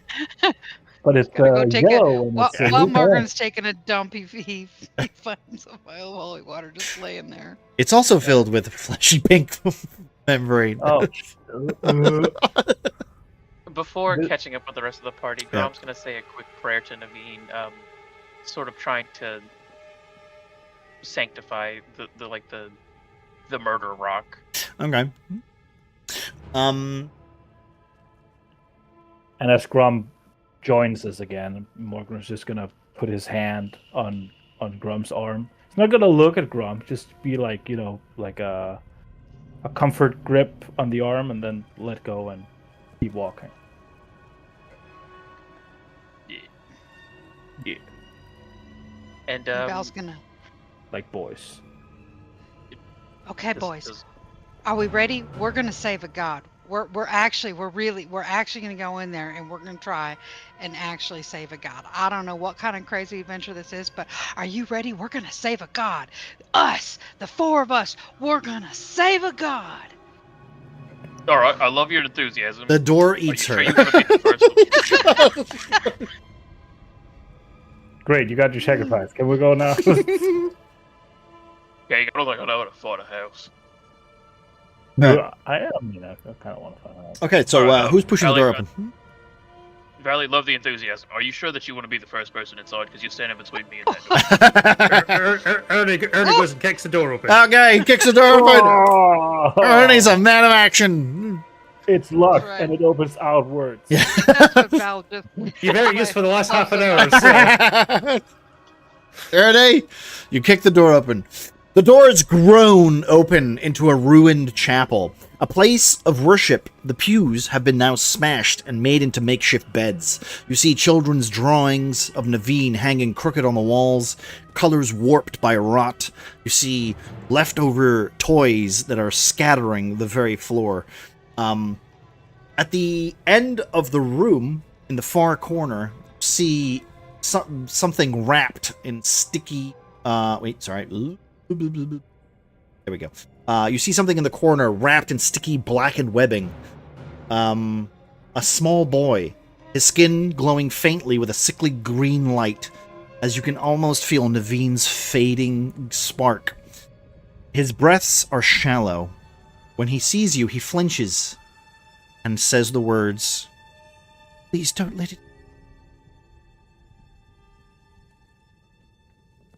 Who's first? We're gonna run in. That's not even. Grom and Ernie, it's just seen a small boy? boy. Where's the just- boy? Where's the boy? Where is she? Alright, I don't know if you can see him. Yeah, we can. Grom's gonna head over to him. Just Oh, wait, Alright, it's Edwin. Wait, before you all run in. You're just running you're just running straight in?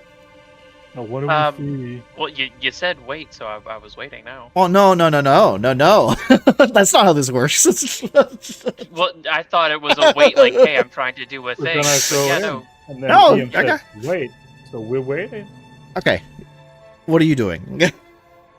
Run to the board. Grom is, yeah, no, like Grom's going to the kid. He's like, hey, look, we're not gonna let anything eat you. We're trying to fix everything. Like, can you move? Are you all right? It's getting darker inside me. Like candles going out. My sister Lisa. She's down there. I can hear her crying through the walls. But the way down is closed and the roots swallowed it. The cultists said it was on purpose to stop anyone from ruining the ritual.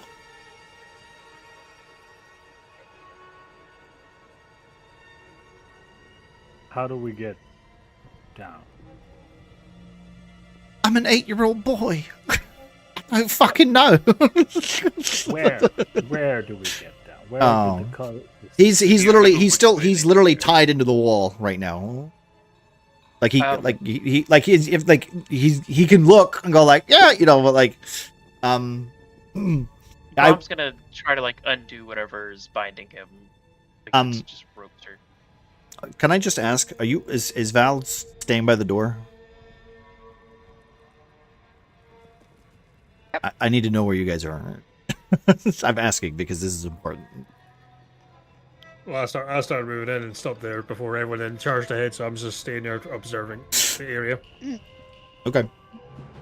I will say this, that you do know, that you're very aware, the only light source right now, literally from the purple, like, dimmed windows, like, you can see the very, as you look up above you, you see, like, the very, like thrumming, almost like, yet again, the thing with the spiral, sap that was happening outside on the ritual. That is happening again, but with the windows, you could just see, like, almost as if, like, something is stringing. Like, when you see, like, a guitar string going, like, the very windows are going, and just kind of, like, vibrating. And you see this, like, this tinge of pink, like, beaming up these purple windows. Almost like tension in a muscle. I would like a perception check from Valerie, please.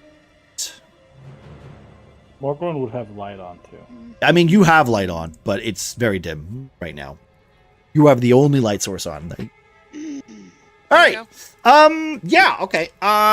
So as you are saying this, we're gonna go in combat because Valerie, you literally turn around and you see a spindly face hanging upside down from the door frame. It's not a spider, is it? It's a familiar spider. It's the woman from the boat as she looks at you, smiling, teeth jagged, purple and pink goo mucus drooling from her face, saying, "You are taking my snack. You will not stop the ritual." And, Savora stream growth just followed. From the boat? From what boat? Oh, fuck, that woman from the boat. Oh. She was a spider from way back, way back, way back. from way, way back. Well, remember when I described the back of her was like little, Tide like she had comes like, calling. yes, she had little like web, like, not web, like she had like talons and like arms sticking out behind her. She had too many limbs. I knew it. Valhara? Valhara. Uh, Yep, that's her name. Valhara. Well, Drider. she's a drider. Oh my god. Not that Morgan doesn't know what a drider is. I fucking love driders. But They're combat, awesome. guess what? Is Um, initiated? You turn Oh, around. she's right behind me. Of course she is. Well, yeah. Well, I did say that's why I asked. Are you by the door? Well, no, because someone had to do lookout. And, Yep, you know, nope. sure, make it the squishiest. Yeah, no, Uh, that's fine. that's not the worst part, though. The worst part is that this combat starts because she saw you and caught you. She casts darkness, which means immediately, you, Ernie and Valerie, you can't see anything. You're in the middle of a darkness cloud, and Grom and Mogren, you literally, you just see your friends being eaten by the dark. And Morgan, you can get rid of that, right? Yep. Alright. All right, let's roll for combat. Oh my god, we got an 8! Snow! Yeah, we're gonna roll for initiative as well. Yeah. first initiative. Are we Um, ready? yeah. Are we ready to roll initiative? Yeah, you can roll for it if you want. Yeah, go for it. So, Something was like, can we you- roll, and then they're like, well, I wasn't ready. For I mean, I can, like, it'll auto roll, so roll for initiative if you wish. So nervous stream Garth, thank you for the follow. Oh, also, hello, baby, how you doing? What's that? Bean, sorry? darkness means so I can't see, but we can Anything. still cast spells, but not on. We can't see anything to cast a spell on, like attack, like our eyes are just like our eyes Your are. attacks have disadvantage, and they have advantage on saving throws against whatever effects you cast on them. I think that's how it works. Yes. I will literally read the spell for you. Ooh! Ooh! Well, and if you put the effect on, is the effect on Don't us worry. yet? Don't mind that. Combat tracker. Ignore that. That's not Oh, there. don't worry. That's not there. Nightmare That's not there yet. Shut up. How do I hide this? Motherfucker, the door's open. Wait. Fucking fantasy grounds, motherfucker can't fit through the door. There we go. Put him over here. Thank you. Ignore that. That didn't happen. Morgan, I think we might die. No, it's just earthworm. Oh my god. That's fair. Thank you, Snow. A cornerstone moment. Ooh, What a Chess fun- chosen. Who? Who, babe? Who? Whom Whom? will you choose? Okay. No, Give me a it's second. Whom. Who? Owl. Okay, owl. There's no owl, man. Who's the owl? Which one's the owl? Man. Wait, how do I click That's this? me. Ooh, Ben! Cornerstone moment. That's me. Hmm. Okay. I mean, is Valerie afraid of spiders? She is. You know now. what you know what I think? I think Yeah. that in the moment that she sees this horrible, she's familiar. She remembers the massive failure after just being respawned in life, right? Yeah. And all of a sudden she's in darkness again, Yeah. right? And it's like I think she's probably panicking and thinking about Astrid and the curse and slowly turning to stone and not and just not being able to do anything, and it's like this is happening again, like, oh no, not again.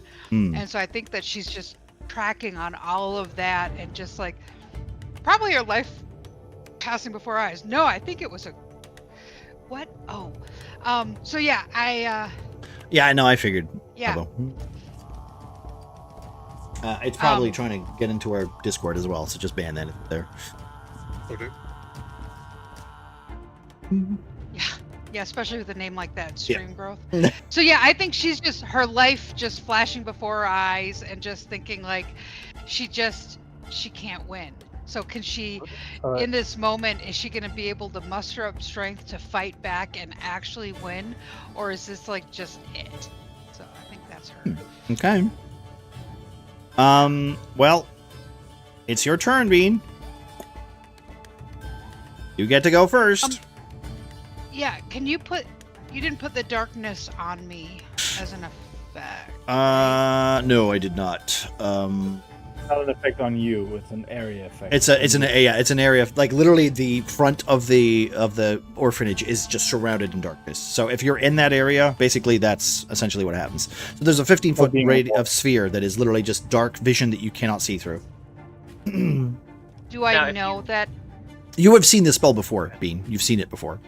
So I know, but I don't have anything that would break. What would break darkness? Probably your cleric over there. Right.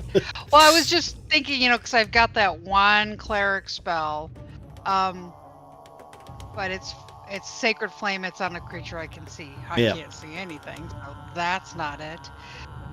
I think that I will blade song myself. Okay. I'll do that. It was actually technically already active, but I'll just trigger it and count it off on my thing. So I've got blade song going. I think I'm gonna hold out my rapier, and maybe I'm just gonna like stab at something that was in the direction. Hopefully, I'm not turned around. That yeah, you can do that. That will be at disadvantage though, because you are sure you don't have the ability to see through this dark. So yeah, go for it. Remember, you also have your movement as well. So right. So if you want to, with disadvantage. So I know that I could get out of the darkness, is what you're saying. You can like I said, you can move out of it. It's you know the range of it. You can move out of it. I will say also, Ernie, you literally just see Valerie like literally disappear for a second, turn around, and then you are literally submerged in this darkness. So you are both kind of like taken back from it. When a creature casts darkness, are they exempt from it? Is she in darkness too? She is. She thrives in darkness. Okay. Hello. Oh God. Ooh, Cookie. How you doing, dude? Welcome in. Hi, Skeets. How's stream? We're fighting a dryad, or drider. All right. Sorry, Bean. The other thing I guess I could do.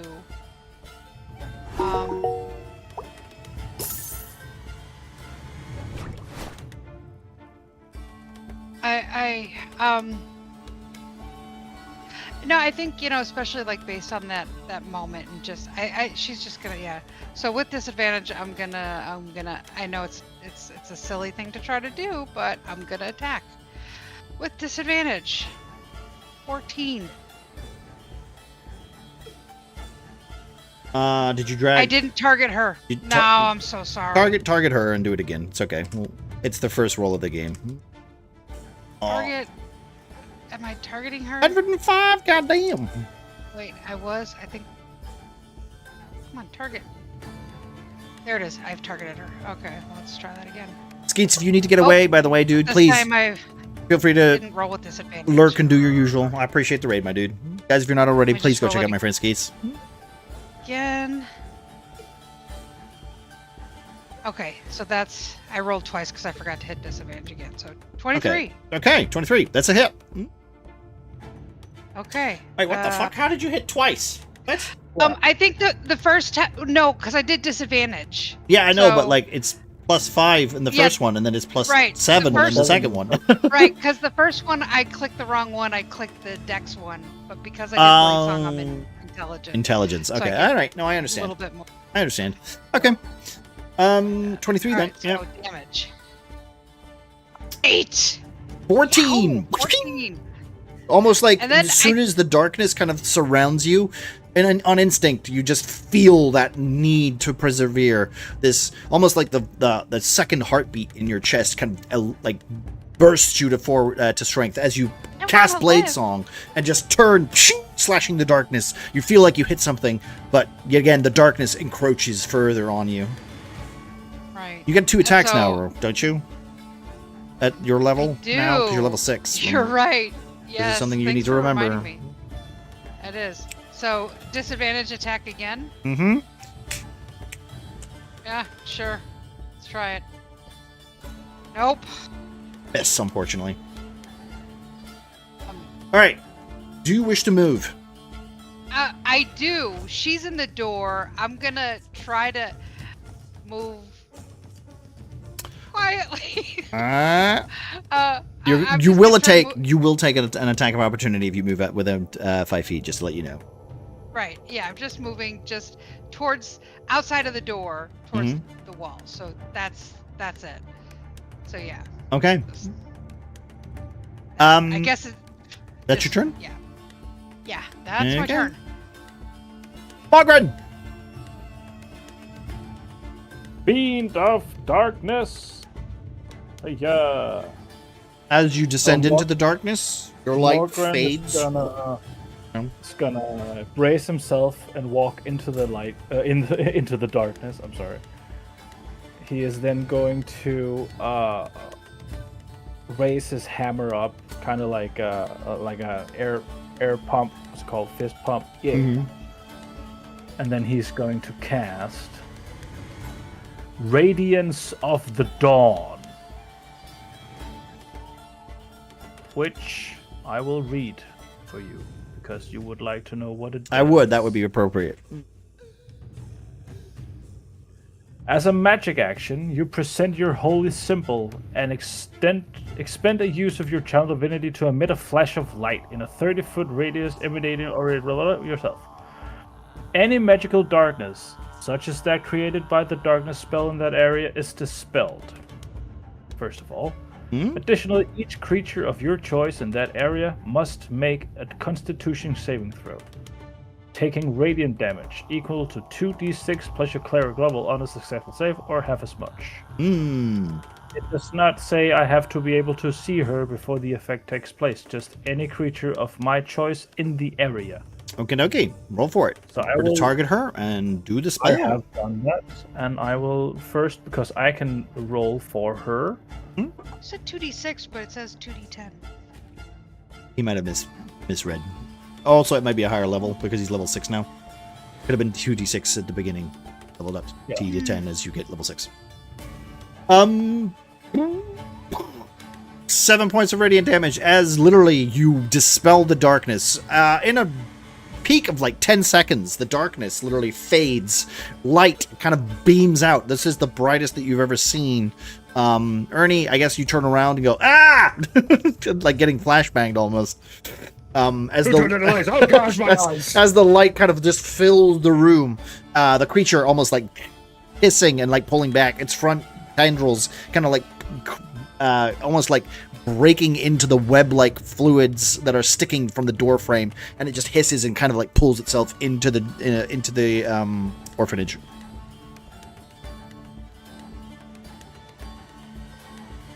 Anything else you would like to do?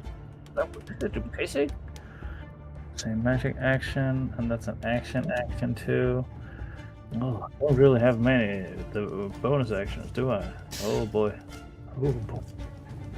Well, nope, I do not have any. I mean, I do have some, but they're for healing NPCs later.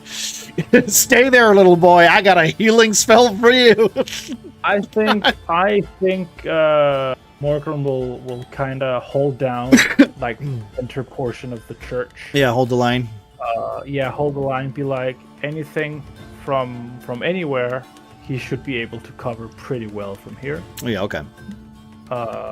He'll he's angry. Okay. And he's fully focused on Valhalla. Yes. This is not someone you've seen before, but everybody else recognizes. I don't know you. All right. Weird lady. Okay. Ernie. Yeah, so having had the lights turned out and then flashbanged, I think at that point he's probably facing Morgren, and then obviously darkness happens again. So he's a bit stunned, and we'll try and go towards where he thinks the main door is. Yeah.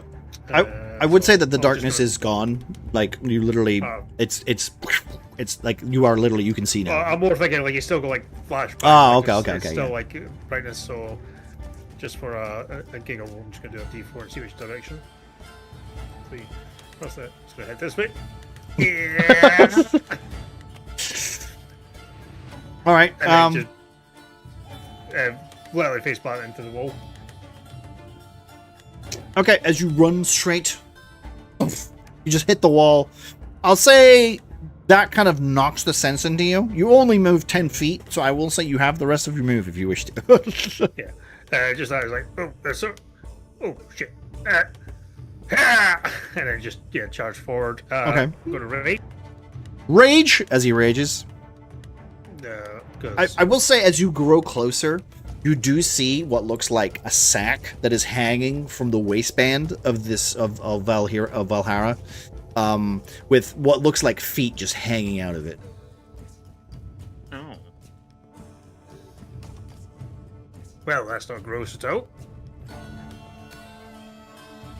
Anywho, targets, and gonna attack, and sorry, double checking. Also, the worst part about me using an old monitor is that my resolution is 19 by 1080, right? So I can't show as much of the map as I want to. So I've literally only got a fucking square, which fucking sucks. But I'll get my new monitor tomorrow, hopefully, and I'll fix that.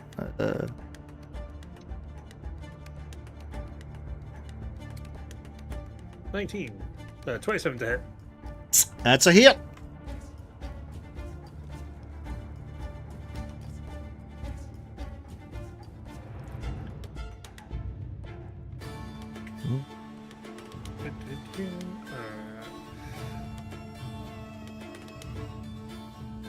Oof.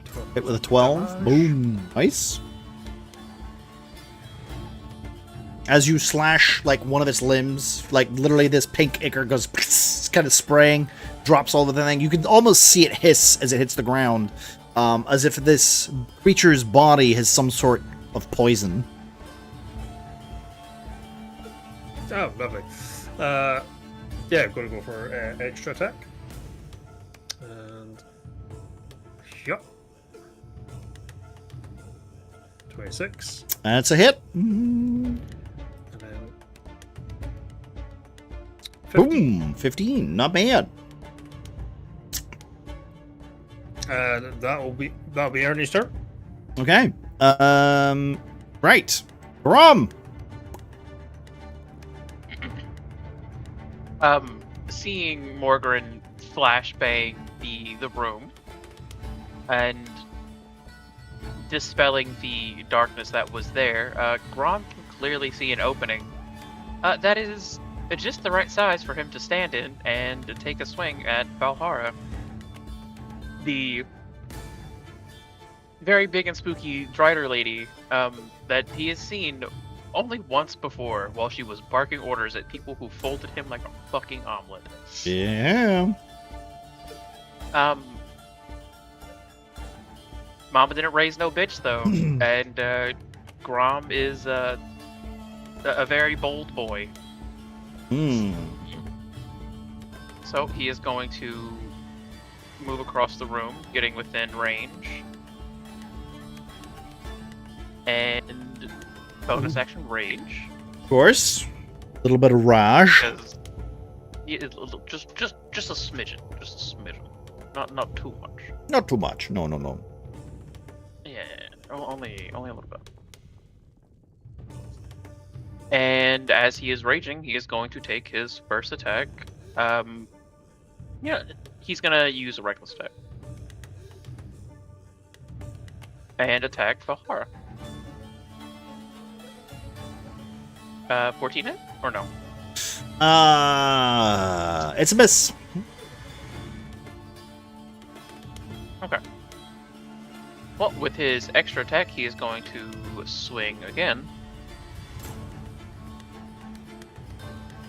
25 hit. That is a hit. Yeah, funnily enough, over 20 usually hits.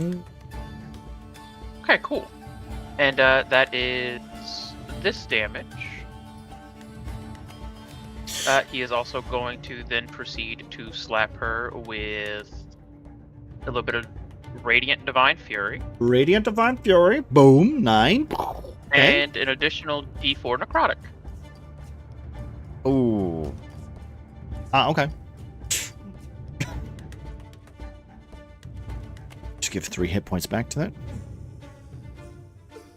Okay, noted. Right, can I ask? Yeah. Do I notice that when Grom does a thing that does necrotic, that it doesn't seemingly hurt it? It's very minuscule. It's a D4. Right. Is this something that we might Yeah. I might know? If you were a ranger with access to the monster manual, yes. Oh, right. Okay, so Calibrate casts Remember Past. Yeah. And...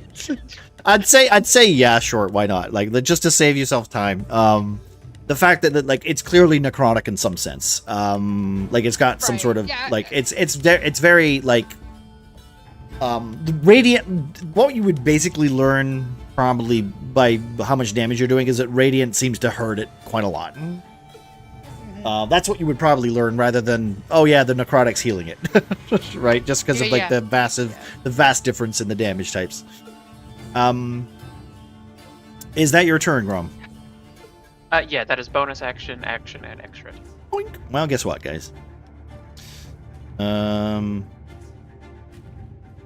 So it has multi-attack. Let me just see how many multi-attacks. Oh, it gets 3. It gets 3 attacks. All right, cool. Well, there's 3 people in front of it, so clearly. Let's start with the softest one. I'll intervene. Woohoo! Oh, wait, I have. If you're hitting me, I am hitting you. I have. Where is it? I have shield. You mean okay? I can. That I can take as a reaction when I'm hit by an attack roll or targeted by a magic missile. I also have another thing. Shield adds 5 to your armor class, correct? Right, and it's a reaction. An Does barrier? Yeah. What is your armor class right now? Because it hits, so does plus 5 to it, so 12. So I roll. It's 12, but I don't know. Does it's a reaction? So here's the thing. Do you want to waste it? Because technically it still hits you because it rolls as like you plus 12 plus 5 is 17 so it's gonna hit you anyway. Double check your AC should be way higher than 12 during Blade Song. Oh yeah, is it Blade Song as well? Like Blade Song adds my intelligence modifier to your hit, not attack. My AC. Not to your AC. What? Yeah. Yeah. It's super broken. Fuck that noise. I'm like, what's your armor class right now? Here, look, I can pop this in here. But I have the effect, so if you target it and hit me, then Blade Song, because Blade Song should be there. You gain a bonus to your AC equal to your intelligence modifier. Yeah. Minimum of plus 1, and your speed increases by 10 feet, so you move an extra 10 feet. So my AC is 16. 16 right now. Okay. Without shield. Without shield. All right. So with shield, it would be 21. Yes. Can I ask how your AC is 16? my AC is 12, and Wow. my intelligence modifier is 4. How is your AC so low? No, Oh, you, no. you can't. Why was your AC 12? Oh, because of dexterity, of course. I'm Yes, sorry. dexterity. Yeah. I am. No, I'm sorry. Grom plus 10 hit points. Thank you, Pyro. Hey, Paro. Hell yeah. Thank Pyro for the giant pot of yummy goodness. So yeah, with shield, your AC is 21. Oh shit, and a 20. Fuck, Pyro is on fire. All right, you get an auto success with Pyro. Boom. So, all right. Well, if you use your shield spell, it misses. Bean. Okay. Um, Let me actions. I gotta just make sure I take that. Oh, because it shield. says your armor class is 17. Well, it would have hit if it's 16, it would have hit, right? It would have hit without it. So yeah. I mean, Pyro, you are on fire, literally. I hope your weekend's doing well, dude. I don't know. Well, because it's I don't a know how condition, right? So I don't know. Maybe it just doesn't apply it. So Cause like it shows it like in the combat tracker, like AC 4, and now with the shield it's AC 5. And AC AC plus 5 because it's 2 plus the 3 from your initiative. Yeah, no, that should be right though, right? No, that's Gnome's coming. Well, listen, I rolled a 17, which means it was going to hit you anyway. But if you're going to cast the shield spell, it will miss. Yeah, I did. Okay, so you've done cast that. Shield. Okay. All right. So we're going to say that And literally shield. this large like prolonged leg just comes like almost trying to spear you, and then literally again you just take another step and you bring out this huge spell. You know what? Fuck it. We'll say it that like it's almost like takes shape of like a book kind of opening and like deflecting. There you go. Like deflecting like the leg. As you step to the side. Unfortunately though, do you know who doesn't have shield? I'll interfere on the next attack. Interfere? Right, what does this do? I'm forcing disadvantage on the attack. Okay, so let's just take that, which is 3. Wait, I've already got disadvantage. Holy shit. Or was that advantage? That's advantage. That's Green is advantage. Alright, well technically, if I'm doing disadvantage, I guess technically I'd just take the lowest one anyway. So, that's what disadvantage does. Great size. Yep. So, that's technically... Also, if you're attacking me, you do get advantage because obviously. So it's just normal? So it'll be a normal roll. So it's just a normal roll then? Just reroll. Just a single. Just a reroll for a single? Okay. Yeah. I can't, so I'll just re-roll this. This is gonna be stupid because now I can't target it. All right, so 15 plus 7. Yeah, it definitely hits. That's a hit. And then we got damage. Well, you can't say I didn't try.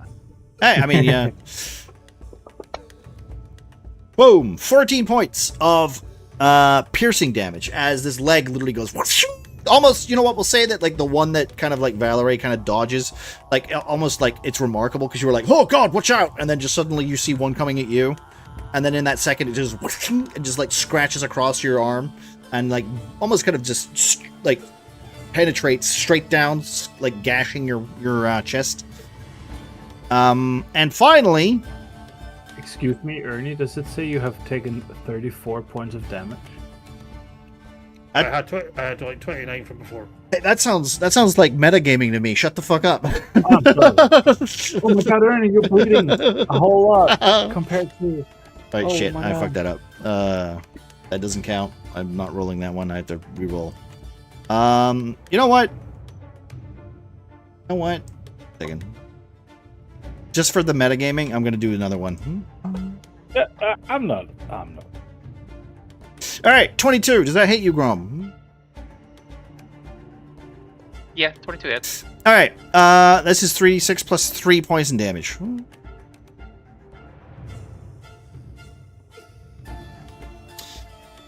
right. So you take 13 points of poison damage. As this as this creature spits this pink film, and it just almost like sprays across you as you lean into it with your giant sword. As you pull back slowly, you literally see like almost like the web-like tendrils of this pink mist kind of like start to stick to the sword, stick to your hands, and like crawl up slowly to your chest. Hey, so how would poison affect someone who's dead? You would still take the damage, and it would go in your little blank. Okay. Yeah, maybe. Yeah, that would be its turn. All right, cool. Give me a second. I just gotta. Here we go. Thank you. All right.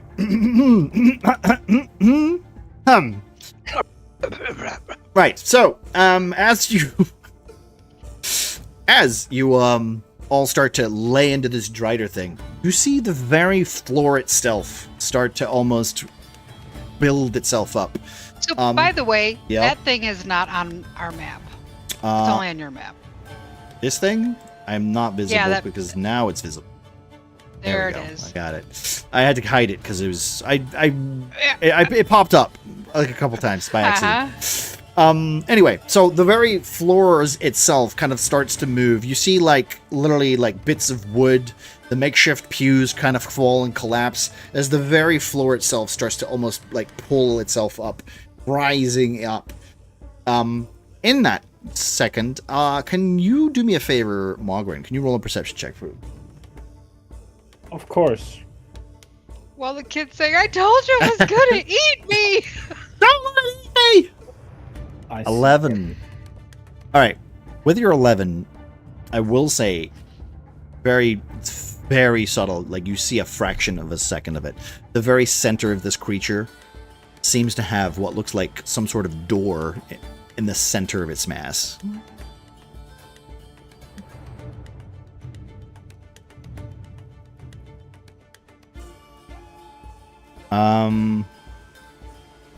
I need you to make a Constitution saving throw. Knock, knock. Oh, sorry. Wait, can I just do this for you? Calling.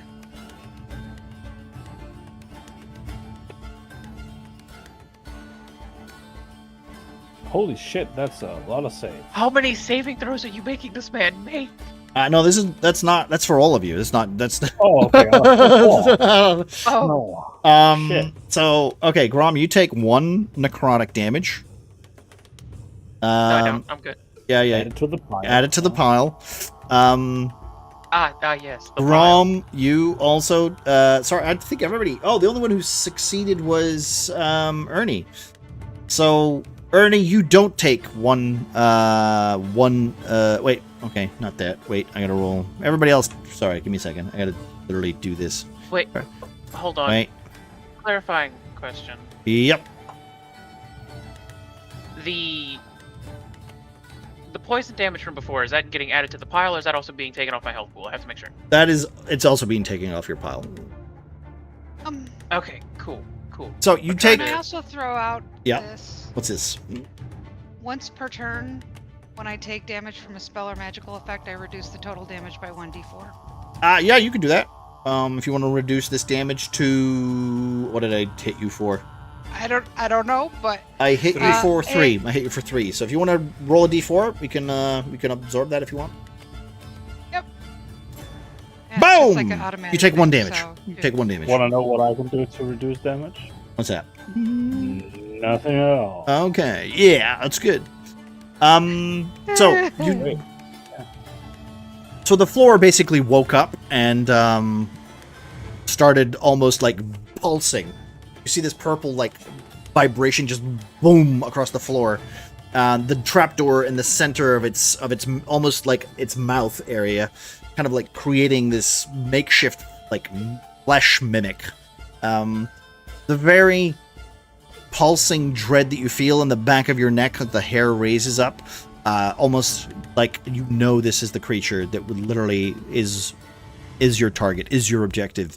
You need to either stop this, kill it, or open that door. The boy starts screaming. That's his turn. Yeah, valid. It's not round 8, it's round 2, but fuck this video game. Whatever. All right, Val. Yeah. So I have another question, right? My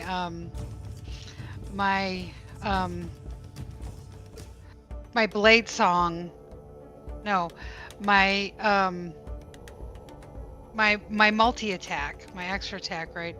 It allows me to do when I can attack twice, right? And that I can use one of my wizard cantrips that has a casting type of an action. So my question is, by having that Spellfire Spark that I posted here in chat, is I learned the Sacred Flame cantrip. There's something about this I don't fully understand, right? Because it says you can also cast this as a bonus action the number of times. Does that mean I can cast it anytime as a cantrip, but I can also cast it as a bonus action 3 times? Is that what that means?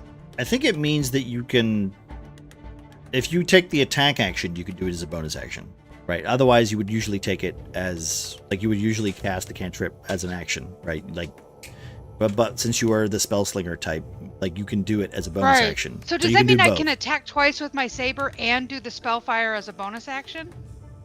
Yes, technically at level 6, yes, you could. So I can attack it 3 times. Yes, I would say that. I could try. You could try. Okay. Yeah. My goal. Yeah. What I'm gonna try to do is I'm gonna try to attack this thing 3 times. The multi attack. I don't have to hit it. I can just attack twice. I don't have to hit it. I get it 1 time first and see how it lands. Yeah. Well, it doesn't say that though. Well, here you attack, like the way actions work, the way attack works, extra attack works. You have to hit it once, and then you can do extra attack. Right? It just doesn't say that.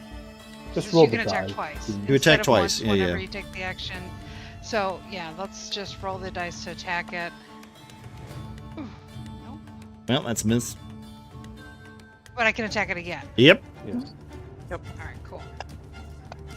Also miss. There we go. But you got your bonus action, Also, which means you can technically throw the cantrip out. Sacred Flame.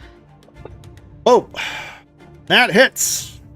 Okay. Cool. At least I do something. Yeah. All right. And I still want to back up. I know I'm gonna attack. I want to back up. This floor thing, is it the whole floor? It's it's like that section. It's essentially you're standing on it. It's the house. It's the building.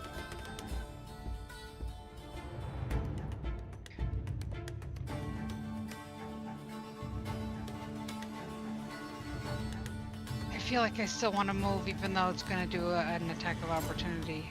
Yeah. Well. Yeah. Okay, I'm moving away, Okay. and that's my turn. Okay. It doesn't attack you. Yay! Margaret. A note being to that ability. Bean. Mm-hmm. You can cast it 3 times per long rest.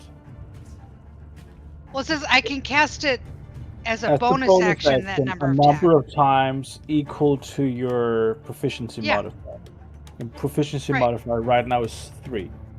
So you can cast it Yeah, 3 times. I know that. My Correct. question was, if I don't cast it as a bonus action, can I cast it any number of times It's a as yeah. an action? It's a cantrip. Yes. So yes. Because it's a Cantrip cantrip. you learn, and then you have 3 charges as a bonus action. So like Right. you can do Right. the burst fire like 3 times, basically. You can go right, but that's Right. until you do a long rest. Yeah. Right. So I'm But gonna- if I just do that cantrip as my action, You can do it as many Not times as you limited. want. Yeah. right? But that then- was yeah. was what I was Yeah. confirming. Was that it's just the bonus action that I get to do? Well, 3 if you did times. that, you wouldn't get your extra attack because it has to be an act. It has to be an attack.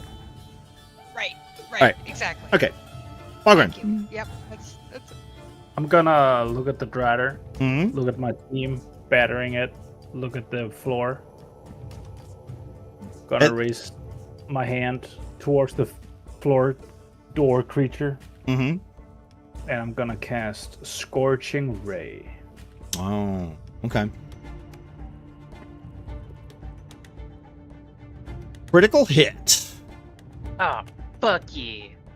So that's first ray, right? Hang on, it's three rays. So that was the first attack. Yep.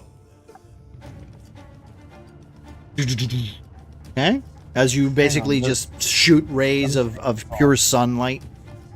It's technically 16 because it's fire damage, and I can't roll lower than a 2 on fire. Okay, 16. Got it. Just FYI. So that was the first attack. We'll change Second that. attack. It's not as great. That still hits. Oh shit! You're literally hitting the floor.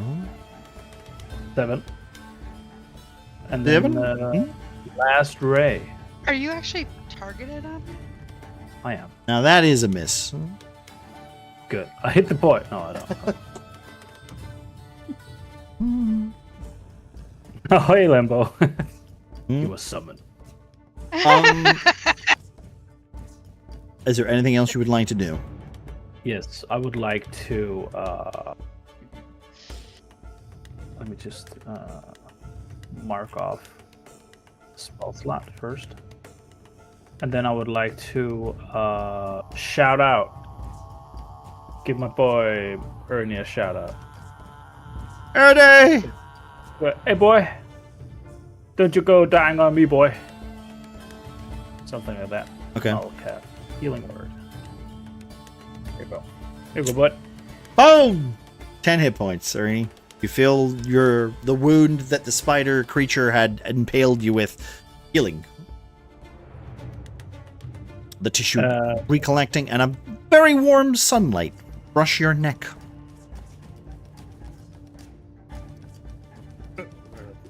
Thank you very much. I didn't hear no bell. Yeah, I just have a turn as Morgan heals me, and I just see the floor just erupting like, well, shit. And you see just fire machine gun from Morgan's hand. Don't die, don't die, Ernie. Yeah. And then I turn back, and I'm just gonna try and do what I do best, which is bap bap. This will be reckless as well. Swipe! Do. Oh god, no! Oh! It's a 2. That's a miss, unfortunately. Yeah, extra attack then. I thought with your reckless attack you were rolling with advantage. I always roll at disadvantage, so the advantage negates it out. Oh fuck! Ah, give me healing. It's nearly a 20. No! Oh! And you miss again! Hey, Back up. that's what happens when you get exhausted, unfortunately. Yeah. Oh damn! Personally, that's me. Alright. Grom. All right, Grom is still raging, and we are going to proc reckless attack again because I at least get advantage off of them. Poor Ernie over here fucking fighting the disadvantaged gods. Grom is going to swing on Valhara.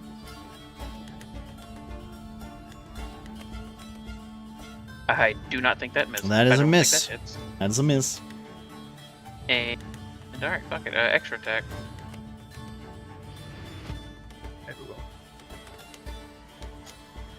I do believe that hits at least. I don't. Yeah.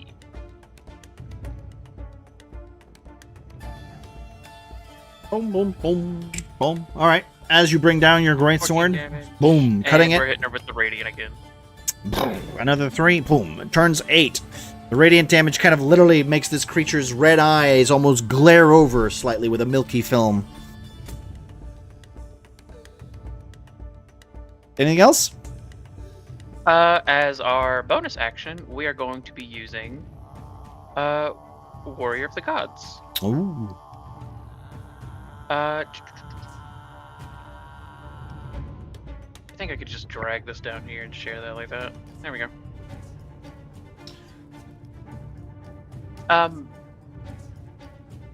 A divine entity helps you, blah, blah, blah, blah. You have a pool of 4 d12s. It's actually 5 now at this level. Yep. You can heal spend yourself? As a Okay. bonus action, you can expend dice from the pool. Yep. Also, So remember, we're going to... add a d12 to your Oh, yeah. your battery. I know. We're using 2 of them. Add 2 d12 to your battery. Yep. Oh, yeah. I know. I'm keeping track of it. A surge of Nevan's energy almost just blazes through you. Your muscles almost regain color for a second. Yep. Anything else? No, that is the end of Grom's turn. Okay. Very nice.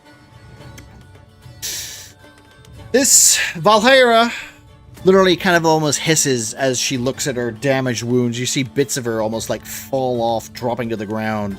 The room itself opening and slurping it up, like sucking in bits of her as she literally just bursts forward, like almost clambering over you, Ernie, for a second. You think she's going to attack you, but she just rooms over it. You can hit her with an attack. You have a literal you know what? You have an attack of opportunity. Margaret, Grom, you also have an attack of opportunity. But she is literally climbing on the roof. So you both get, no one else will. As she starts to climb on the inside of the roof and basically make her way to the center of the hall. So you guys can both get an attack of opportunity. Deep How breath. tall is the Oh, yeah. roof? Right, because Grom's super tall. Boy. Yeah, he could hit it. It's about I'd say 10 feet. It's quite a 6 feet. Does It's upside down. No, I'd say it's about 15. It's about 15, mostly just because this used to be like a temple, so it's very echoey halls. That's a hit. Yep. cool. Ernie, wait, did you miss Ernie? I got a 16, so that'll be Yeah, that's a miss. That's another 20 damage. And Oh. Am I able to use Divine Fury on... On your attacks of opportunity? I think Yeah. as long as you got the charge for it, you're allowed to. On each of your turns while you rage the first creature you hit with... Okay, never mind. Okay, first. Okay, that's good. All right, you do see that as soon as you smash it while it's trying to climb up the wall to get away, it seems weak and almost pathetic in nature as it claws to the center of the room. The very floor itself lies flat. You see the trapdoor itself almost kind of buckle and then snap as the planks of wood just rattle like bullets, spitting across the floor. And then Valhyra literally turns to all of you, kind of grinning, smiling, saying, "You will never make the sacrifice to follow me. The ritual will be complete." And then she releases herself and drops down into the floor and literally just falls into the trapdoor as the creature itself then just snaps shut and almost devours her whole. And then the floor turns flat. And yet again, the room is now empty. The trapdoor, the center of the room. Combat's over. What? She ran away? Specialist too? You all see this, yeah. This is literally... Room. Boo, you coward. So we gotta take the kid and sacrifice him and throw him in the lock to open the gate so we can chase her. Ah, you listen, Uh-huh. we're gonna leave it for next time. But a sacrifice must be made in order to open the door. You have 2 weeks to think about it. What entitles a sacrifice? You cut off a pinky toe? Hey, listen. Let's go back and get Purian, and then. No, let's find Hoss. Hey. But yeah, suddenly Haas appears. Hey, There you go. yeah. Hi guys, I'm here to be sacrificed. Hey, listen. I already thought about this. Okay, I said, hey, listen. This is a dilemma. Sacrifice needs to be made. I gave you one. He's right over there, tied to the wall. You don't have to use that one. I'm just saying. He's there if you need it. You are a malevolent. What about what about one of the flesh columns? We could just chop. You know them what? down. I'm sure that would work. I bet you're right. Hey, that's the moral dilemma for next time. There's I'm always so like sorry, kids little in boy. That rock. I'm so sorry, What? buddy. Are you heroes willing to do in order to stop the abyss from bleeding into this world? there. Well, guess we couldn't stop them. Hey, that's a legitimate answer. If you want to be like, all right, I can't do it, then There's a rocket ship going to some other kind of planet. Mm. Oh wait, we have an orb that we can just go live on a different plane of existence and just. You do remember what happened to the last ones that were trapped in that orb, right? They literally were emancipated, like they turned to dust. Like they were trapped in there for that long. Oh, but it has doors to other planes. Yes. I mean, I'll be fine if that's the route we want to take. Well, Me too. Just My God live would keep me somewhere alive, right? hey, you wanted moral quandaries and moral dilemmas? You got one. I never said that. Who? Wait a minute. Who wanted moral quandaries and moral dilemmas? I did not want moral quandaries and moral dilemmas. Well, you should have said that at the beginning of the campaign, because that's what you guys asked for. I don't know about you guys, but I wanted this. This is what I signed up for whenever I made this character. Doesn't sound like anything I would say. Well, I mean, to be fair, That's exactly what I was gonna say. I think literally the only thing that you said at the beginning of the campaign was, "Oh, I've got to investigate in my D&D games," and you said that for about 6 times. So then I was like, you know what? Fuck you. Kill a child. That sounds pretty accurate. That's what you're saying, right? Fuck you, man. No, this is storytelling etiquette. Listen, do you want to be the heroes? Figure a way out of it. But if you can't figure a way out of it, there's a child in the corner that is easy to murder. Cool. Like I said, He I- is A easy sentence to that murder. no I'm- person should ever say. I am- Look, there's a child in the corner that's I easy to am murder. giving you the tools. It's up to you. I don't do shit. I'm not in charge. I'm just telling you what happens to the consequences. Quick, let's run back to town and get that fake priest. That's right, Thrilla. Yeah. Damn, that kid is so sacrificable. That is also an option. There's also a halfling dwarf man Yep. being half eaten alive by a wall in That's the true. village. Do you know what? I will say that Nevan doesn't want you to sacrifice that child. Do you know what? Funnily enough, Morgan, she doesn't want you to do it either, but Oh, you don't say. she does realize, fucking shit. like there's a little bit of her that's like, It's a wiggle room. you can't There's really a do wiggle room. what I've told you to do for most cases. It would be so easy to just set this place on fire. I mean, well, I have many spell slots. Maybe it's a fireball. racist child. You don't know. Maybe it's Hitler. Maybe it's this version's of Hitler. You don't know. Okay, Hey so, kid, what's your views on orcs? so we can take a long rest. I can change my spells. I can get Son of Truth. Then we can interrogate the child, Mm-hmm. There you go. and And then, then- we can find out whether it's evil or not. Yeah. And if it's evil, And or if I deem him then, annoying. when you go then we can outside, kill him. the abyss is already there, so you don't. It doesn't matter. You don't have to sacrifice the child anymore. Perfect. Yeah. That's the plan. Now you just have to fight the forces of the abyss. I mean, that's okay. How bad could they be? Probably like a whole army of tieflings too, right? No, Hey, but we've got an inn. No, they that's got the eaten by hell. the Remember. forces of the Tieflings are a little higher up. They're in hell. The Oh, abyss is a lot lower. okay. abyss. Great Germanic. Listen, Very you know, disturbing. yeah, of course it is. I It's supposed- honestly, supposed to when be. you described when Grom stabbed the wall, I Yeah. was actually gagging. Well, Yeah, that was the worst. unpleasant. listen, that was all because you started talking about fucking biscuits at the beginning of this. No, that's not true.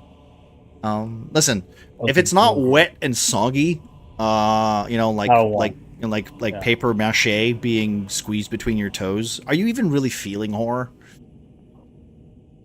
You know Anyways, what's on funny? that note, thank you guys. As a woman who's everyone, given so much birth for twice, tuning in. none of that grossed me out. Yeah. Thank you everyone for the Oh, it's like a placenta. for the Got it. raid. Okay, let's go. thank you for the new follows. Yeah, thank you.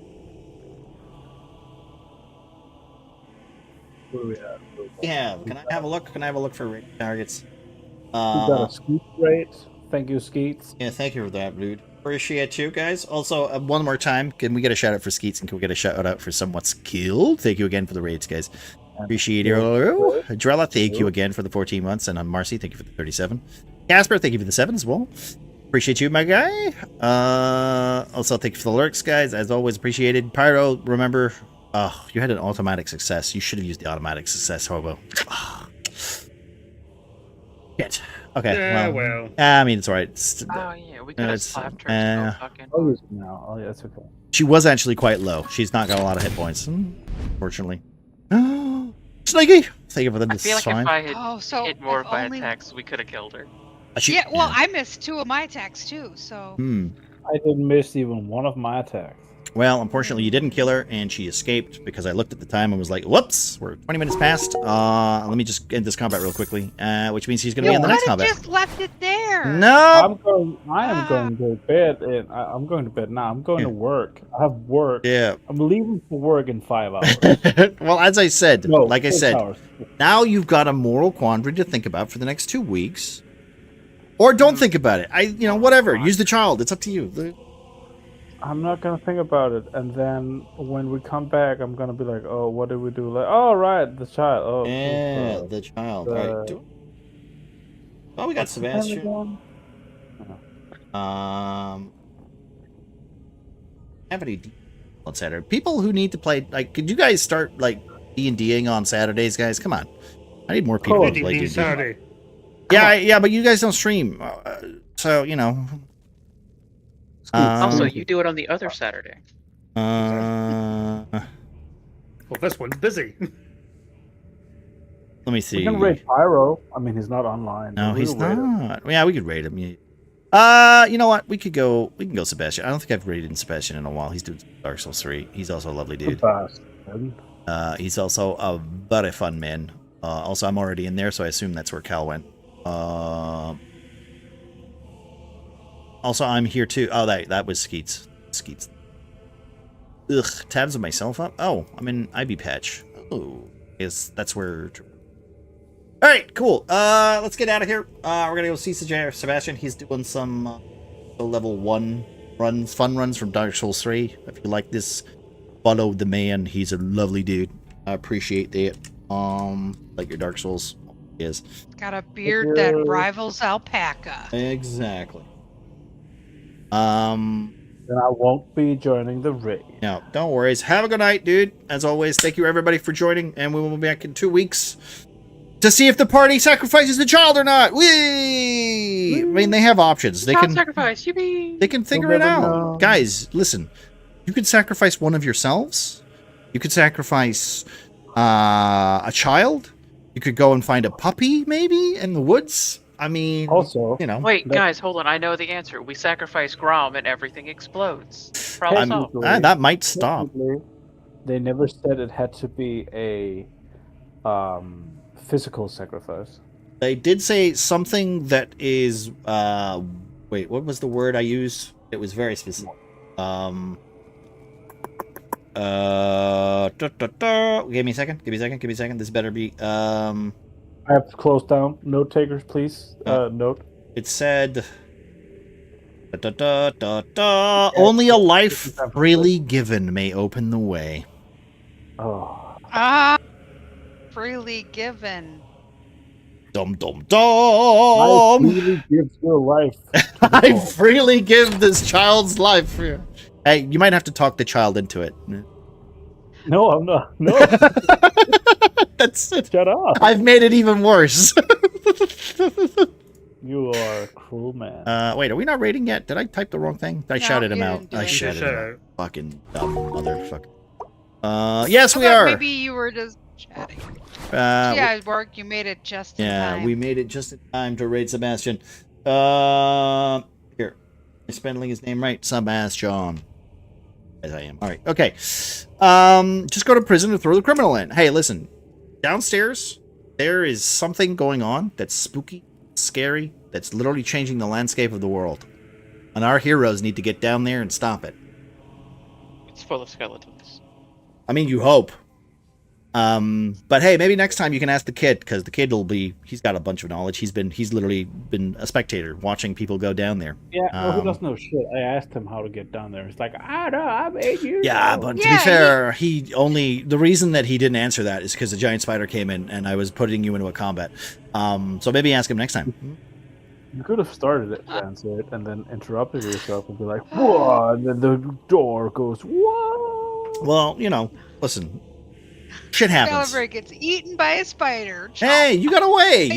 In fact, you didn't even run like more than 15 feet. You were literally 10 feet away from that creature at all times. So I think it's pretty good. I was ready to fight. Exactly.